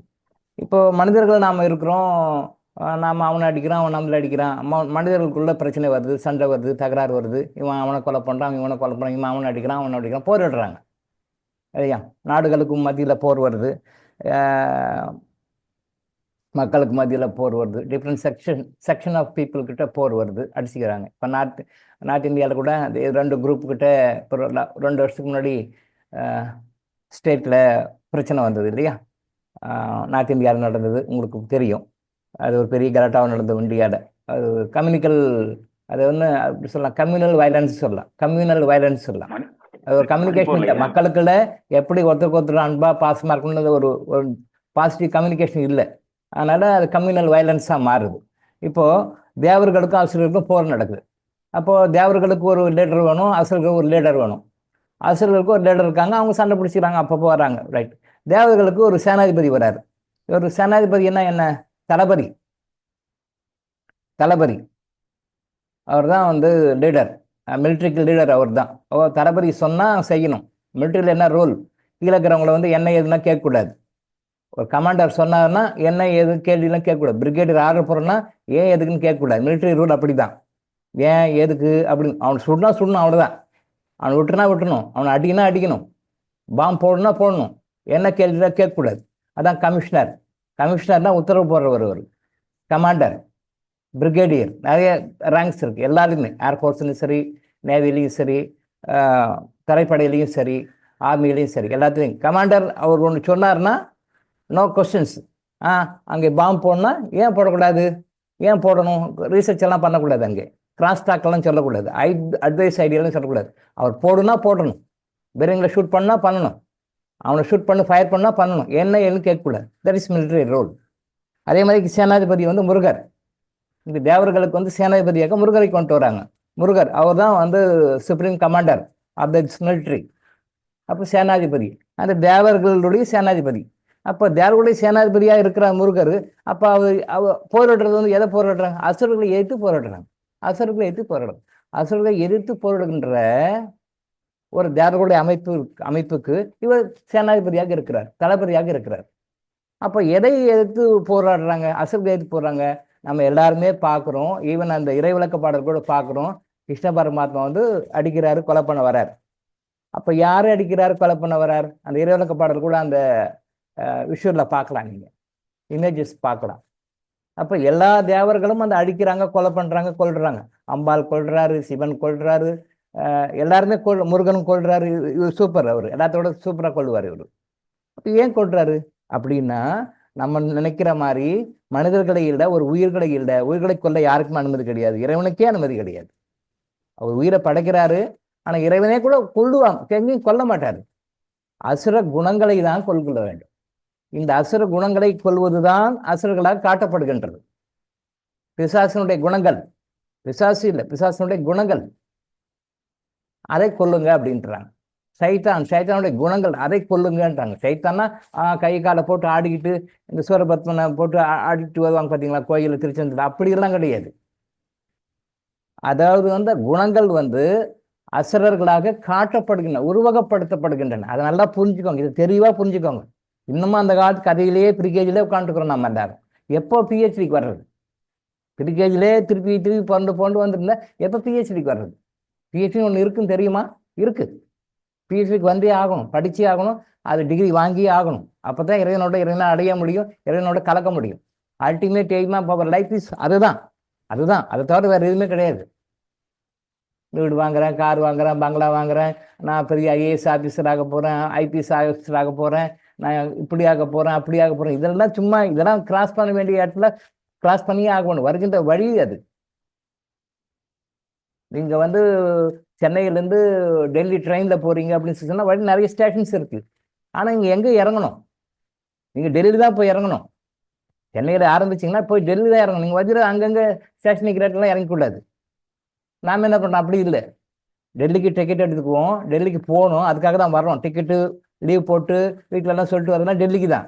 ஆனால் போகும்போது, டெல்லிக்கு போகும்போது ஒரு ஸ்டேஷன் எங்கெல்லாம் ட்ரெயின் நிற்குது அங்கெல்லாம் இறங்க வேண்டியது, ட்ரெயின் விட்டுற வேண்டியது. அப்புறம் திருப்பி அந்த ஸ்டேஷன் ஒரு ட்ரெயின் டிக்கெட் எடுக்க வேண்டியது, திருப்பி அடுத்த ஸ்டேஷனுக்கு போயிட்டு அங்கே இறங்க வேண்டியது. திரும்பவும் என்னடா டெல்லிக்கு போகலையேன்னு சொல்லி திருப்பி ஒரு டிக்கெட் எடுக்க வேண்டியது, திரும்பவும் அடுத்த ஸ்டேஷன் போய் இறங்கி வேண்டியது. இது எங்கெங்கெல்லாம் ஸ்டேஷன் ட்ரெயின் நிற்கிதோ அங்கெல்லாம் இறங்க வேண்டியது. அதே மாதிரி தான் நீங்கள் பஸ்ஸையும் கம்பேர் பண்ணிக்கோங்க. ஸோ நீங்கள் வந்து திருச்சியிலிருந்தோ இல்லை சேலத்துலேருந்தோ இல்லை கன்னியாகுமரிலேருந்தோ வச்சுக்கோங்களேன். கன்னியாகுமரியில் நீங்கள் சென்னை வரணும், பஸ் ஏறினீங்க, எங்கே இறங்கணும்? டிக்கெட் எடுக்கணும். கன்னியாகுமரி டிக்கெட் எடுக்கிறீங்க, சென்னை வந்து இறங்கணும். ஆனால் சென்னை வரதுக்கு முன்னாடி எங்கெல்லாம் பஸ் நிற்கிதோ அங்கெல்லாம் இறங்க வேண்டியது, அங்கெல்லாம் இறங்கி நின்றுக்க வேண்டியது. அப்புறம் என்னடா பஸ்ஸு சென்னை போயிடுச்சா, சரி வேறு பஸ் பிடி, அடுத்த பஸ் பிடி அப்படின்னு சொல்லிட்டு திருப்பி பஸ் உட்கார, கண்டக்டர் விடுவாரா, டிக்கெட் வாங்குவார். கண்டக்டர் டிக்கெட் வாங்கிட்டு திருப்பி அடுத்த பஸ் எங்கே வரைக்கும் நிறுத்துவான், அங்கே இறங்க வேண்டியது. சென்னை வந்துச்சா, வரல, ஆடாடா பஸ்ஸும் போயிடும், திருப்பி அடுத்த பஸ். இப்படி தான் பறவைகள் தோறும் நம்ம பண்ணிட்டு இருக்கோம். நீங்கள் ஃப்ளைட்டில் போனோம்னாலும் டைரக்ட் டெஸ்டினேஷன் போகிறதில்ல. சப்போஸ் அது வண்டியில் எங்கே ஒரு லேண்ட் ஆகுன்னு வச்சுக்கோங்களேன், அங்கே இறங்க வேண்டியது, போக வேண்டிய இடத்துக்கு போகிறதில்ல. இப்போ டேரெக்டாக சென்னை டு யூஎஸ் போகணும், சிக்காகோ போகணும் அப்படின்னா நீங்கள் ஸ்ட்ரைட் ஃப்ளைட்டில் போகணும். நம்ம அதான் சொல்கிறோம், ஸ்ட்ரைட் ஃப்ளைட். சென்னையில் ஏறினீங்கன்னா சிக்காகோவில் இறங்கணும், இல்லை பெங்களூரில் ஏறினீங்கன்னா சிக்காகோவில் இறங்கணும். கரெக்டாக ஸ்ட்ரைட் ஃப்ளைட், ஒரே ஃப்ளைட்டாக போகணும். நம்ம அதை தான் சொல்கிறோம். இல்லை, அது எங்கேயாவது ஒரு இடத்துக்கு போச்சுன்னு வச்சுக்கோங்க, அது எங்கெல்லாம் அங்கே வந்து நீங்கள் மாறணுமோ, ஃப்ளைட்டு மாறணுமோ அங்கே இறங்க வேண்டியது, அந்த ஃப்ளைட்டு விட்டுற வேண்டியது. அடுத்து இன்னொரு ஃப்ளைட்டு, அந்த ஃப்ளைட்டு வேற எங்கன்னா போய் லேண்ட் ஆச்சுன்னு வச்சுங்க, அங்கே போய் இறங்க வேண்டியது. அப்புறம் போகிறதில்ல, இன்னொரு ஃப்ளைட்டை பிடிக்கும். இப்படி தான் போய் கடைசி ஒரு ரெண்டு மாறி சிக்காகோ போகிறது. Bus, train travel, flight travel, இதை கம்பேர் பண்ணி உங்களுக்கு சொல்லிக்கிறேன். இப்படி தான் நம்ம 8 பிறகு போயிட்டே இருக்கிறோம். குறைஞ்சபட்சம் 7 பிறவியில் போயிடலாம். ஏது ஸ்டாப்பிங். ஆமாம், இல்லை, நம்ம 7ஆவது பிறகு ஆனாலும் போகிறதில்லை. எத்தனை பிறகு, ஆயிரக்கணக்கான லட்சக்கணக்கான பிறகு ஆனாலும் போகிறதில்லை. இப்படி தான் இறங்கிக்கிறோம். நம்ம தான் பஸ் நின்னா இறங்கிறோம், ட்ரெயின் நின்னா இறங்கிறோம், ஃப்ளைட் நின்னா இறங்கிறோம், விட்டுறோம். இப்படி தான் பண்ணிட்டு இருக்கோம் மக்கள், அந்த காலத்து இந்த காலம் வரைக்கும். அதை தான் பிறவிகள் எடுத்துகிட்டு இருக்கோம். சரி, அந்த பிறவிகளை அடிப்பதற்கு காரணமாக இருந்தது நம்முடைய அசுர குணங்கள். அந்த அசுர குணங்கள்ல என்னென்ன உங்களுக்கு தெரியும். இந்த அசுர குணங்கள் கோபம், பொறாமை, பொச்சரிப்பு, அடுத்தவங்க வளர்ந்தா பிடிக்கிறது இல்லை, இந்த மாதிரி நிறைய அடுத்தவங்க வளர்றது நமக்கு கெடுக்கிறது, என்னென்ன குணங்கள் உண்டா சீரியலில் பார்த்தீங்கன்னா தெரியும். அசுர குணங்கள் என்னென்ன, தேவையில்லா குணங்கள் என்ன, ஒரு மனிதனுக்கு என்னென்ன குணங்களாக இருக்கக்கூடாது அப்படின்றதோ அது எல்லாமே நம்ம சீரியலில் பார்த்தா தெரியும். தமிழ் சீரியல் எல்லா சீரியலும் இப்போ எல்லா லாங்குவேஜ்லையும் வருது, இந்தியா ஃபுல்லாக எல்லா லாங்குவேஜ்லையும் வருது. அது நல்ல டிவி கம்பெனிஸ் எல்லாம் நல்லா பெருமையாக நல்லா பணி செய்கிறாங்க, ஒரு தெய்வீக தொண்டு பண்ணுறாங்க. இது எல்லா குடும்பமும் குடிச்சவராகணும், எல்லா குடும்பமும் வீணாக போகணுன்ட்டு நிறைய பண்ணுறாங்க. அதை நம்ம மக்களும் பார்க்குறாங்க, அதை சொல்லிக் கொடுப்பாங்க. அதை சொல்லுகின்ற குணங்கள் எல்லாமே தேவையற்ற அசுர குணங்கள் தான். டிவி சீரியல் முடிகிற அன்னைக்கு கடைசி நாள் தான் நல்ல குணத்தை காட்டுவாங்க, தேவ குணத்தை காட்டுவாங்க. கடைசி நாள் 3 வருஷம் ஓடி 4 வருஷம் ஓடி 4வது வருஷம் முடிவில் வந்து அந்த நல்ல குணத்தை காட்டுவாங்க. நம்மளால அதை பார்க்க மாட்டாங்க. 3 வருஷம் 4 வருஷம் என்ன சீரியலில் சொன்னாங்களோ நெகட்டிவ் ஆக்டிவிட்டீஸ், நெகட்டிவ் கேரக்டர்ஸ் அதை கொண்டு வருவாங்க, அசுர குணங்கள். இந்த அசுர குணங்களை கொள்வது தான் தேவர்கள் செய்கிற வேலை. நீங்கள் தயவு செஞ்சு புரிஞ்சுக்கோங்க, தேவர்கள் அசுரர்களை கொல்லலை, அவங்க எந்த உயிரும் கொல்ல மாட்டாங்க. அசுரன்னா கூட அவரும் ஒரு உயிர் தான், கொல்ல மாட்டாங்க. அசுர குணங்களை அசுரர்களாக உருவாக்கி அசுரரை கொண்டாங்க. அப்போ அதுக்கு யார் வராங்க? தேவசேனாபதி முருகன் வரார். அப்போ அசுரர்களை அதை வந்து கொலை பண்ணி அதை கிளியர் பண்ணி நார்மல் பண்றதுல சேனாதிபதியாக முருகன் தான் லேட்டரா இருக்காருன்னு அர்த்தம். அப்பதான் அசுரர்கள் அடிக்கிறது மற்றவங்களை விட போர் ஃப்ரண்டியர்னு சொல்லுவாங்க. போர் ஃப்ரண்டியர் முன்னாடி நிற்கிறவர் வந்து தேவ சேனாதிபதி, அவர் கமாண்டர் இன் சீஃப் அவர் தான். சரியா புரிஞ்சுக்கோ. குரமகள் மணமகள் மகிழ் கோவே. Right, okay. திரும்ப ஃபர்ஸ்ட் இருந்து ஒன்று போடுவோம், திருப்பி அப்படியே ஒரு ரிவ்யூ ரீகேப் பண்ணிடுறேன். இப்போ நல்லா கழுத்து, அதாவது இதுக்கு முன்னாடி நீங்கள் கேட்ட கந்தசஷ்டி கவசத்துக்கும் இப்போ கந்தசஷ்டி கவசம் கேட்கறதுக்கும் வித்தியாசங்கள் இருக்கும். இப்போ அந்த வரிக்கு வரி வேர்டுக்கு வேர்டு அப்படியே கரெக்டாக அதை புரிஞ்சு படிங்க. மத்தியில் சில டைமில் ஸ்டாப் பண்ணி திருப்பி ஒரு அகைன் சில விளக்கங்கள் நான் சொல்கிறேன் நான். ஓகேவா? அது திருப்பி ரீகேப் பண்ணுறோம், கரெக்டாக மைண்டில் பிடிச்சிக்கோங்க. இன்னைக்கோட நம்ம கந்தசஷ்டி கவசம் மேட்டை முடிச்சிருவோம். ஓகே, ஃபர்ஸ்ட் வந்து போடலாம் சார். நான் சொல்லும்போது ஸ்டார்ட் பண்ணுறேன். துதிப்போர்க்கு வல்வினை போம் துன்பம் போம், நெஞ்சிற்பதிப்போர்க்கு செல்வம் பலித்து கதித்தோங்கும், நிஷ்டையும் கைகூடும் நிமலருள் கந்த சக்தி கவசந்தனை, அமரரிடத்தீரவமரம் புரியாத குமரனடி நெஞ்சே புரி. இதுல எல்லாமே நிறைய பெனிஃபிட்ஸ் போட்டிருக்காங்க. ஆனா ஒரு மனிதன்கிட்ட முதல்ல போய் கேட்டா என்ன வேணும்னு சொல்லி கேட்டா பணம் வேணும்னு கேட்பான். உனக்கு பல விஷயங்கள் சொல்லி இது எது வேணும்னு சொல்லி கேட்டால் முதல்ல பணம் வேணும்னு கேட்பாங்க. பணம் இருந்தால் போதும், மற்றெல்லாம் பார்த்துக்கலாம் சார். ஏதோ ஒரு 4 சாய்ஸ் கொடுக்குறோம் அப்படின்னு சொன்னால் பணம் இருந்தால் போதும் சார், மற்றெல்லாம் எதுவும் தேவையில்லை, பணம் இருந்தால் போதும்னு வாங்க இல்லையா? அந்த பணத்தை இது கொடுக்கும். அதான் செல்வம் பலித்து கதித்து ஓங்கி. செல்வம் பலித்து கதித்து ஓங்கி அப்படின்னா செல்வ செழிப்புன்னு அர்த்தம். செல்வ செழிப்பு வரும். எப்போ செல்வ செழிப்பு வரும்? இந்த கந்தசஷ்டிக்கு சில சும்மா பாடினாலோ கேட்டாலோ வராது, பாடினாலோ கேட்டாலோ வராது. இந்த கந்தசஷ்டி கவசத்தை சொல்லிக்கிற விஷயங்களை டே டு டே லைஃப்ல அப்ளை பண்ணாதான் வரும். புரிஞ்சுக்கோங்க.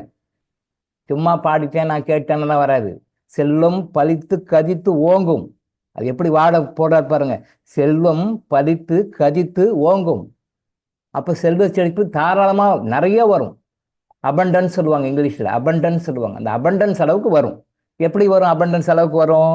இதை கரெக்டா லைஃப்ல ஃபாலோ பண்ணா வரும். எஸ்.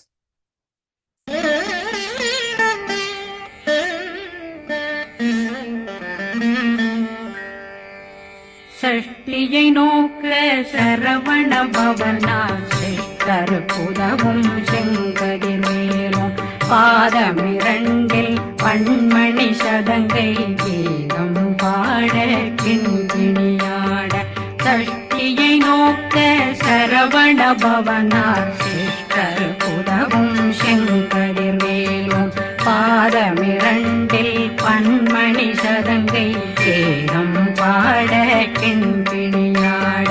மைய நடனம் செய்யும் மயில் வாகனார் கையில் வேளாளனை காக்க வென்று வந்து வர வர வேலாயுதனார் வருக வருக வருக மயிலோன் வருக இந்திரன் முதலா வெண்டிசை போற்ற மந்திர வடிவேல் வருக வருக வாசவன் மருகா வருக வருக நேச குரமகள் நினை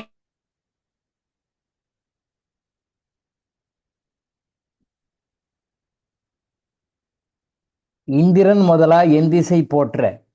அப்போ இந்த கந்தசஷ்டி கவசத்தை கரெக்டாக நீங்கள் ஃபாலோ பண்ணீங்க அப்படின்னு சொன்னால் யாரெல்லாம் வருவாங்க, தேவர்கள் எல்லாமே ஆசீர்வாதம் பண்ணுவாங்கன்னு அர்த்தம். இந்திரன் முதலா என் திசை போற்ற, இந்திரன் 8 திசைகளையும் வசிக்கின்ற 8 திசைகளும் வாழ்கின்ற அனைத்து தேவர்களும் வந்து உங்களுக்கு ஆசீர் பண்ணுவாங்க அப்படின்னு சொல்கிறாங்க. அப்போது தேவர்களுடைய ஆசீர்வாதம் கிடைச்சா என்ன நடக்கும்? சாதாரணமாக ஒரு ஃபங்க்ஷன் நடத்துகிறோம், ஒரு விஷயம் நடத்தினா கூட நம்ம கடன் வாங்கியாவது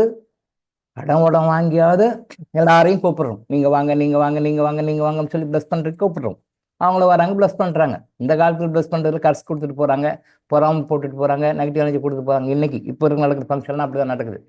பழைய காலத்தில் இருந்த அந்த ஒரு அன்பு பாசம், பழைய காலத்தில் இருந்த ஒரு டெடிக்கேஷன், பழைய காலத்தில் இருந்த ஒரு பிளஸ்ஸிங்ஸ் எல்லாம் இப்போ கிடையாது. எல்லாம் சும்மா பேருக்கு கடமைக்கு வராங்க. அப்படி ஒரு பந்தாவுக்கு ஒரு ஒரு ஸ்டேட்டஸ்க்காக வந்து ப்ளஸ் பண்ணிட்டு போகிறாங்க. அதனால தான் ஃபங்க்ஷன் எது ஃபங்க்ஷன் பண்ணுறோமோ அந்த ஃபங்க்ஷன்லாம் நெகட்டிவாக போகுது. ஸ்ரீமந்தத்துக்கு வந்து ஃபங்க்ஷன் பண்ணிட்டு போனாங்கன்னா அது எப்படி நடக்கணும்? நார்மல் டெலிவரி ஆகணும். ஸ்ரீமந்தத்துக்கு வந்து ஃபங்க்ஷன் பண்ணிட்டு போகிறாங்கன்னா டெலிவரி நார்மல் ஆகணும். அம்மாவும் குழந்தையும் நல்லா பார்க்கணும். ஆனால் எல்லாம் பார்த்து பண்ணிட்டு கடைசியில் போய் சிசேரியன். குழந்தைக்கும் பிரச்சனை, அம்மாவுக்கும் பிரச்சனை. அப்போ அந்த ஆசீர்வாதங்கள் எங்கே போனது? கல்யாணம் பண்ணுறாங்க, ரிசப்ஷன் வைக்கிறாங்க, கல்யாணம் பண்ணுறாங்க, எல்லாம் ப்ளஸ் பண்ணிட்டு போகிறாங்க. அடுத்த 6 மாதம் டைவர்ஸில் போய் நிற்கிறாங்க. இவங்க அவங்க பிரச்சனை, அவங்க மேலே இவங்க பிரச்சனை. அந்த ஆசீர்வாதங்கள் எங்கே போனது? எப்போ போனது? நிச்சயதார்த்தத்தில் பண்ண ஆசீர்வாதம் என்னாச்சு? ரிசப்ஷன் அன்னைக்கு கொடுத்த ஆசீர்வாதம் என்னாச்சு? கல்யாணத்தப்ப கொடுத்த ஆசீர்வாதம் என்னாச்சு? ஏன்? அன்பான முறையான சரியான ஆசீர்வாதங்கள் இல்லைன்னு அர்த்தம். அந்த முறையான எல்லாரும் நல்லா இருக்கும், நல்லா அமோகமாக இருக்கும், 16 செல்வங்களை பெற்று பெறுவாழ்னு சொல்லி ஹோல் ஹார்ட்டடாக வாழ்த்திருந்தா அது ஏன் அப்படி ஆகுது? ஐயப்ப மலைக்கு போகும்போது எல்லாரும் ப்ளஸ் பண்ணி அனுப்புகிறாங்க. அவங்க குடும்பத்தாருங்க, சொந்தக்காரங்க, வேண்டப்பட்டவங்க எல்லாம் சேர்ந்து எல்லாம் குரூப்பாக வந்து ஒரு பெரிய கலாட்டா பண்ணி ஹோமம் வளர்த்து இருமுடி கட்டி எல்லாம் பண்ணி ப்ளஸ் பண்ணி அனுப்புகிறாங்க. எல்லாம் ப்ளஸ் பண்ணி அனுப்புகிறாங்க. ஆனால் வரும்போது ஆக்சிடென்ட்டு ஸ்பாட்டில் இறந்துடுறாங்க. அந்த பிளஸ்ஸிங் எங்கே போச்சு? என்னாச்சு? எல்லாம் நல்லபடியாக போய் நல்லபடியாக வாங்கன்னு சொன்னால் அந்த ப்ளஸ் பண்ணுறாங்க. சொந்தக்காரங்களாக வருவாங்க. எங்கள் மாமனுக்கு இருமுடி கட்டுறாங்க, எங்கள் மச்சானுக்கு இருமுடி கட்டுறாங்க, அண்ணனுக்கு இருமுடி கட்டுறாங்க, தம்பிக்கு இருமுடி கட்டுறாங்க. இதெல்லாம் வரவங்கெல்லாம் வராங்க. அன்றைக்கெல்லாம் அந்த இவரை வச்சு இருமுடியெல்லாம் கட்டி யார் குருக்கள் இல்லையா, குருமார்கள் இல்லையா, அவங்களாம் வச்சு கட்டி ரொம்ப கிராண்டாக பண்ணி எலுமிச்சி மலம் நசுக்கி எல்லாம் போகிறாங்க, வண்டி போகிறாங்க. ஆக்சிடென்ட் ஆகுது, ஸ்பாட்டில் இறந்துடுறாங்க. டெட் பாடி வீட்டுக்கு வரத்துக்கு 4 நாள் ஆகுது. ஆசீர்வாதங்கள் எங்கேயே போயினேன்? நான் இப்படி திங்க் பண்ணுவேன், நான் இப்படி பார்ப்பேன். அதான் சொல்லுவாங்க, சில பேர் சொல்லுவாங்க, என்ன டாக்டர் நீங்களாம் எல்லாரும் ஒரு விதமாக நினச்சா நீங்கள் மட்டும் ஒரு விதமாக திங்க் பண்ணுறீங்களேன்னுவாங்க. நான் திங்க் பண்ண தப்பா சொல்லுங்க. நான் திங்க் பண்ணுறது தப்பா? ஏன் நான் ஏன் ராங்காக திங்க் பண்ணுறேன்? ராங்காக திங்க் பண்ணல, எங்கே மிஸ் பண்ணுறோன்னு நான் கேட்குறேன். நான் எங்கே மிஸ் பண்ணுறோம், ஒய் இதை நான் கேட்குறேன். கல்யாணத்துக்கு ஆசீர்வாதம் பண்ணால் கல்யாணம் ஏன் ஃபெயிலியர் ஆகுது? ஸ்ரீமந்தத்துக்கு ஆசீர்வாதம் பண்ணால் ஸ்ரீமந்தம் ஏன் இப்படி இந்த மாதிரி குழந்தை ஏடாகூடமாக பிறக்குது, அம்மாவுக்கு பிரச்சனை வருது, தாய்க்கு பிரச்சனை வருது, ஏன் வருது? ஐயப்ப மலைக்கு ஆசீர்வாதம் பண்ணி அனுப்பிச்சா ஏன் இந்த மாதிரி நடக்குது? ஒய்? நான் கேள்வி கேட்குறேன். தப்புன்னு சொல்ல முடியுமா? நீங்கள் தப்புன்னு சொல்ல முடியுமா? என் சைடில் அது நியாயமாக தான் கேட்குறேன். என்ன காரணம்? எங்கேயோ தப்பு பண்ணுறோம், எங்கேயோ தப்பு நடக்குது. அதை தான் நம்ம இங்கே சொல்லிக் கொடுக்குறோம். எங்கே தப்பு பண்ணுறோன்னு சொல்லிக் கொடுக்குறோம். ஹோல் ஹார்ட்டடான ஆத்மார்த்தமான இல்லை. நீங்கள் ஹோல் ஹார்ட்டடாக ஆத்மாத்மா பண்ணியும் கூட நாங்கள் சொல்லுவோம், இப்படி சொல்லுவோம், நாங்கள் ஆசீர்வாதம் மனசார பண்ணுறோம் சார். அப்போ ஆசீர்வாதம் மனசார நீங்கள் பண்ணுறீங்க, அங்கே ஏன் ஆசீர்வாதம் எடுபடவில்லை? சுற்றி சுற்றி சுற்றி கீழே வந்தால் கர்மா தான் வந்து நிற்கும். உங்கள் கர்மா சரியில்லை, உங்கள் கர்மாவை சரி பண்ணுற அளவுக்கு ஆசீர்வாதங்கள் இல்லை. உங்கள் கர்மாவை சரி, நெகட்டிவ் கர்மா இருக்குது, நெகட்டிவ் கர்மா நியூட்ரலைஸ் பண்ணுற அளவுக்கு ஆசீர்வாதம் இல்லை. ஆசீர்வாதங்களுடைய ஸ்ட்ரென்த்து கம்மி, ஆசீர்வாதங்களுடைய ஸ்ட்ரென்த்து பவர் கம்மி. அதனால் இந்த பேட் கர்மா வேலை செய்யுது. அதனால தான் இப்படி தான் சஃபர் ஆகுறாங்க. கிரகப்பிரவேசத்துக்கு போகிறாங்க, ஆசீர்வாதம் பண்ணுறாங்க, எல்லாம் ரைட்டு ஓகே ஆசீர்வாதம் பண்ணுறாங்க. அடுத்த சில வருடங்களில் அவங்களுக்கு நிறைய பிரச்சனை வருது, கஷ்டங்கள் வருது, அந்த வீட்டில் தேவையற்ற மரணங்கள் வருது, அந்த வீட்டையே ஒரு ஸ்டேஜில் வித்துடுறாங்க, ப்ராப்பர்ட்டி வித்துடுறாங்க, டோட்டலாக ப்ராப்பர்ட்டி விட்டு வெளியே வந்துடுறாங்க, கை விட்டு வெளியே வந்துடுறாங்க. அப்போது கிரகப்பிரவேசம் பண்ணும்போது வந்து அந்த ஆசீர்வாதம் பண்ண உற்றம் சுற்றத்தினுடைய ஆசீர்வாதத்தினுடைய பவர் என்ன? அந்த உற்றம் சுற்றத்தினுடைய ஆசீர்வாதம் பவராக இருந்தால் அந்த வீட்டில் ஏன் அந்த மாதிரி நெகட்டிவ் இன்சிடென்ட் நடக்குது, அந்த வீட்டை விட்டு வெளியே வர வேண்டிய அவசியம் ஏன் அவங்களுக்கு வருகிறது? ஏன் ஆசீர்வாதம் தானே பண்ணுறாங்க? பெருக கட்டி பெருக வாழ், சிறுக கட்டி பெருக வாழ், சிறுக கட்டி பெருக வாழ், பெருக கட்டி பெருக வாழ், எல்லாம் நல்லா இருங்க, ஆசீர்வாதம் இருங்கன்னு எல்லாம் ப்ளஸ் பண்ணிட்டு போகிறாங்க. அப்புறம் ஏன் அந்த வீட்டில் சில அன்வான்ட் நெகட்டிவான விஷயங்கள் நடக்குது? கடைசியில் அந்த வீட்டை விட்டு சேல் பண்ணிட்டு வீட்டை விட்டால் போதும் ஐயா சாமி வெளியே வந்துடுறாங்க. நான் நிறைய கேஸ் பார்த்துருக்கேன், ரிவ்யூ பண்ணியிருக்கேன், பேச்சு போகும்போது நிறைய கேஸில் எடுத்து பார்த்துருக்கேன், இதை வெளியே வந்திருக்காங்க. அப்போ நான் கேட்குற கேள்வி, அந்த கிரகப்பிரவேசம் பண்ணும்போது செய்த அந்த ஆசீர்வாதம் செய்த மக்களுடைய ஆசீர்வாதத்துடைய பவர் என்ன? அப்போ இங்கே ஆசீர்வாதம் ஜெயிக்குதா கர்மா ஜெயிக்குதா? கர்மா தான் ஜெயிக்குது, ஆசீர்வாதம் தோத்துடுது. பாயிண்ட்டை நோட் பண்ணிக்காங்க. இதை யாரும் சொல்கிறதுக்கு யாருமே ஆள் கிடையாது, இங்கே தான் சொல்கிறோம். டாக்டர் இளங்கோ ஆசைப்பட்டா இந்த விஷயத்தெல்லாம் சொல்லிக் கொடுக்குறோம். நல்லா திரும்ப திரும்ப புரிஞ்சுக்கோங்க. ஏன் கர்மா தான் ஜெயிக்குது, ஆசீர்வாதம் தோற்று விடுகிறது. கர்மா தான் ஜெயிக்கிறது, ஆசீர்வாதம் தோற்கிறது. அப்போது சாதா மக்கள்கிட்ட வாங்குகின்ற ஆசீர்வாதம் தோற்கின்றது. இந்த மாதிரி தேவர்கள் கிட்ட இருந்து வருகின்ற ஆசீர்வாதம் படம் உள்ளது. அது நம்முடைய தீய கர்மக்களை போக்கும், தீய கர்மக்களை போக்கும். அப்போ யார்கிட்ட இருந்து ஆசீர்வாதம் வாங்கணும்? யார்கிட்ட இருந்து ஆசீர்வாதம் வாங்கணும்? நம்ம கிட்ட இருந்து உயர்ந்தன்னா நம்மளுக்கு மேலே வேலை செய்கிறவர், நம்மளுக்கு சீனியரு, நம்மளோட பெரிய பணக்காரரு, நம்மளோட ஹை போஸ்டில் இருக்கிறவர், அப்படி இருங்கிட்டு வாங்குறது இல்லை ஆசீர்வாதம். நாம் இன்னைக்கு அப்படி தான் வாங்கிட்டு இருக்கிறோம். எங்கள் ஆஃபீஸில் வேலை செய்கிறது, எங்கள் பிஸ்னஸ் கம்பெனி பார்ட்னரு, இவர் பெரியவர், இவர் பணக்காரரு, இவர் பெரிய கட்சிக்காரரு, இவர் பெரிய அரசியல் பதவியில் இருக்கிறாரு, இவர் பெரிய இருக்கிறாரு, அவர்கிட்ட வாங்கி இவர்கிட்ட வாங்க, அப்படி தான் நம்ம நினச்சிட்டு இருக்கிறோம். ஆசீர்வாதம் அப்படி வாங்குறது இல்லை. அந்த ஹோல் ஆட்டடாக மனசார அந்த ஆத்மார்த்தமா அடிமனசுலேருந்து வரணும், மூலாதார சக்கரந்து வரணும். அந்த ஆத்மா மூலாதார சக்கரந்து அந்த ஆத்மா பாசிட்டிவாக ப்ளஸ் பண்ணும். சக்கரங்களை மூலாதார சக்கரம் தான் பேஸு. மூலாதார சக்கரத்துலேருந்து சகசார சக்கரம் வரைக்கும் அந்த ஆசீர்வாதம் மனசார வரணும். அந்த வாழ்த்துறான் பார்த்தீங்களா, அவன் பிச்சைக்காரனாக இருந்தால் கூட அது வேலை செய்யும். வாழ்த்துறவன் பிச்சைக்காரனாக இருந்தாலும் அது வாழ்த்து, அது மாத்துறவன் அந்த ஹோலாட்ட வாழ்த்துறவன் பிச்சைக்காரனாக இருந்தாலும் கூட அந்த வாழ்த்து உங்கள் லைஃப்பில் வேலை செய்யும் பாசிட்டிவாக. சரியா? ஆனால் நெகட்டிவாக நீங்கள் அமெரிக்க நாட்டு ஜனாதிபதியாக கூட்டின்னு வந்து ப்ளஸ் பண்ணாலும் கூட அங்கே எண்ணம் சரியில்லைன்னா அது அந்த லைஃப் வேஸ்ட் தான். திரும்பவும் சொல்கிறேன், கேட்டுக்கோங்க. நீங்கள் ஹோலாட்டில் பிச்சைக்காரன் மனசார சந்தோஷமாக ஆத்மாத்மா வாழ்த்தினாலும் அது வாழ்த்து தான், அதுதான் வேலை செய்யும். அதை விட்டுட்டு நீங்கள் அமெரிக்கன் பிரசிடென்ட்டு உலகத்துக்கே பெரிய தாதாவது அப்படின்னு சொல்லிட்டு அமெரிக்கன் பிரசிடென்ட் சொல்லிட்டு அதே கலாட்டா பண்ணி பெரிய இது பண்ணி அவர் கூட்டு வந்து ஃபங்க்ஷனில் வந்து ப்ளஸ் பண்ணிட்டு போனான்னா கூட அது விளங்காது. அவருடைய மைண்டை பொறுத்து. ஒரு அமெரிக்கன் பிரசிடென்ட் நம்ம ஃபங்க்ஷனுக்கு வர்றாருன்னா சாதாரண விஷயம் இல்லை, பெரிய விஷயம் அது. அமெரிக்கன் பிரசிடென்ட் நம்ம வீட்டு கல்யாணத்துக்கு வராரு, கூப்பிட்றோம், நம்ம வீட்டில் ஒரு கல்யாணம் நடக்குது அப்படின்னா சாதாரண விஷயம், பெரிய விஷயம் இல்லை. சரியா? அப்போது அவ்வளோ பெரியவர் வராருன்னு நம்ம பெருமையான்னு பார்க்குறோம். ஒன்றும் இல்லைங்க, அவர் சாதாரண மனிதன் தான். நீங்கள் பார்க்குற பார்வை வேறு, இறைவன் பார்க்குற பார்வை வேறு. உங்களுக்கு அந்த பிளஸ்ஸிங் கொடுக்கும்போது அமெரிக்கன் பிரசிடென்ட்டே வந்துட்டாருன்ட்டுக்கா எல்லா தோஷம்லாம் போயிடாது, நைட்டு கர்மா போயிடாது. நீங்கள் என்ன வச்சுருக்கீங்கன்ற பொறுத்து தான். அப்போ நீங்கள் வச்சுருக்க கர்மாய் போக்கக்கூடிய அளவுக்கு ஆசீர்வாதம் பண்ணக்கூடிய தகுதி அவருக்கு இருக்கான்னு பார்த்தா இல்லை. அப்போ நீங்கள் அவருக்கு செலவு பண்ணி அவர் ட்ரை பண்ணி உங்களோட இன்ஃப்ளூயன்ஸ்லாம் காட்டி அமெரிக்கன் பிரசிடென்ட் கூப்பிட்டு வந்து நீங்கள் ப்ளஸ் பண்ணி வாங்குவீங்க. No no no no no effect, ஒன்றுமே கிடையாது, நத்திங். பெருமை தான், என்னை போல உண்டான பெருமை தான். நான் பார்த்தியா அமெரிக்க ஜனாதிபதி வந்து என் கல்யாணத்துக்கு வந்து போனார் பார்த்தியா அப்படின்னு பெருமை தான் அடிச்சுக்குவீங்க. வேறு ஒன்றும் பெனிஃபிட்லாம் ஒன்றும் கிடைக்காது. ஆனால் கஷ்டம்லாம் போயிடும், உங்கள் துன்பம் போயிடும், உங்கள் தீமை போயிடும், உங்களுக்கு நெகட்டிவ் கரம் போகாது.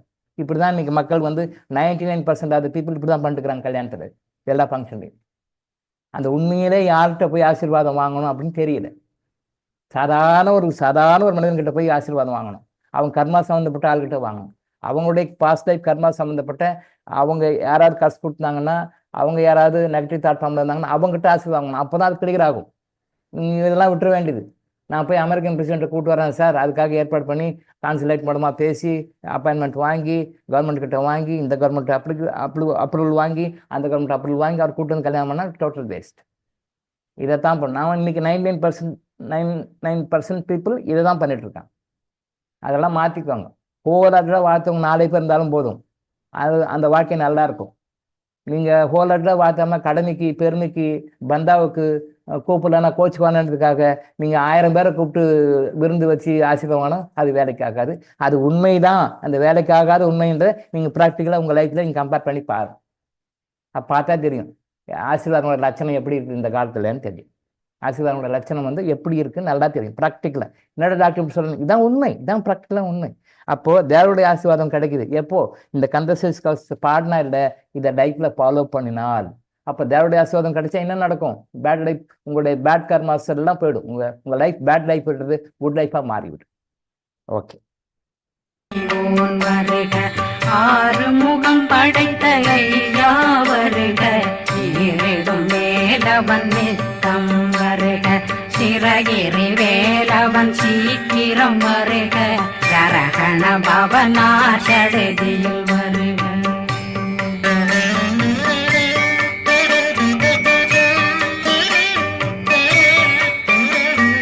சரகண பவ நீரிடும் வேலவன் நித்தம் வருக, சிறகிரி வேலவன் சீக்கிரம் வருக, சரவண பவனா சடுதியில் வருக. இது மூணுமே என்ன அர்த்தம்னா சீக்கிரம் சீக்கிரம் வாங்க, உடனே வாங்கன்னு கூப்பிடுறது. அப்படிலாம் கூப்பிட்டா வந்துட மாட்டார். நம்ம கர்மாவுக்கு தகுந்த மாதிரி தான் வருவார். நம்ம கர்மா எப்படி இருக்கோ அப்படி தான் வருவார். நீங்கள் கர்மா நிறைய இருக்குது, சஃபரிங் பண்ணணும் நிறைய இருக்குது அப்படின்போது டக்குன்னா வரமாட்டார். அப்படிலாம் வரமாட்டார். நாம் கூப்பிட்றோம், இன்றைக்கே வந்துடும், இப்பயே வந்து இன்றைக்கி வந்துடும், நம்ம கூப்பிட்றோம். அப்படிலாம் வந்துட மாட்டார். ஆனால் கூப்பிடுறது என்ன நியாயம்தான். நீரிடும் வேலவன் நித்தம் வருக டெய்லி வாங்க, சிறகிரி வேலவன் சீக்கிரம் வாங்க, சரவண பவனா சடுதியில் வாங்க. சீக்கிரத்தை விட சடுதி இன்னும் கொஞ்சம் அடுத்த வேர்டு, இன்னும் சீக்கிரம் சீக்கிரம் சீக்கிரம் உடனே வாங்க அப்படின்ற மாதிரி கூப்பிட்ற மாதிரி சடுதியில் வாங்கன்னு. இப்படிலாம் கூப்பிட்டா வந்துட மாட்டார். நம்ம கூப்பிட்றோம், ஆனால் நம்ம கர்மாவுக்கு தகுந்த மாதிரி தான் வருவார். நம்ம கர்மா எப்படி இருக்கோ அதுக்கு தகுந்த மாதிரி தான் வருவார். ஓகே.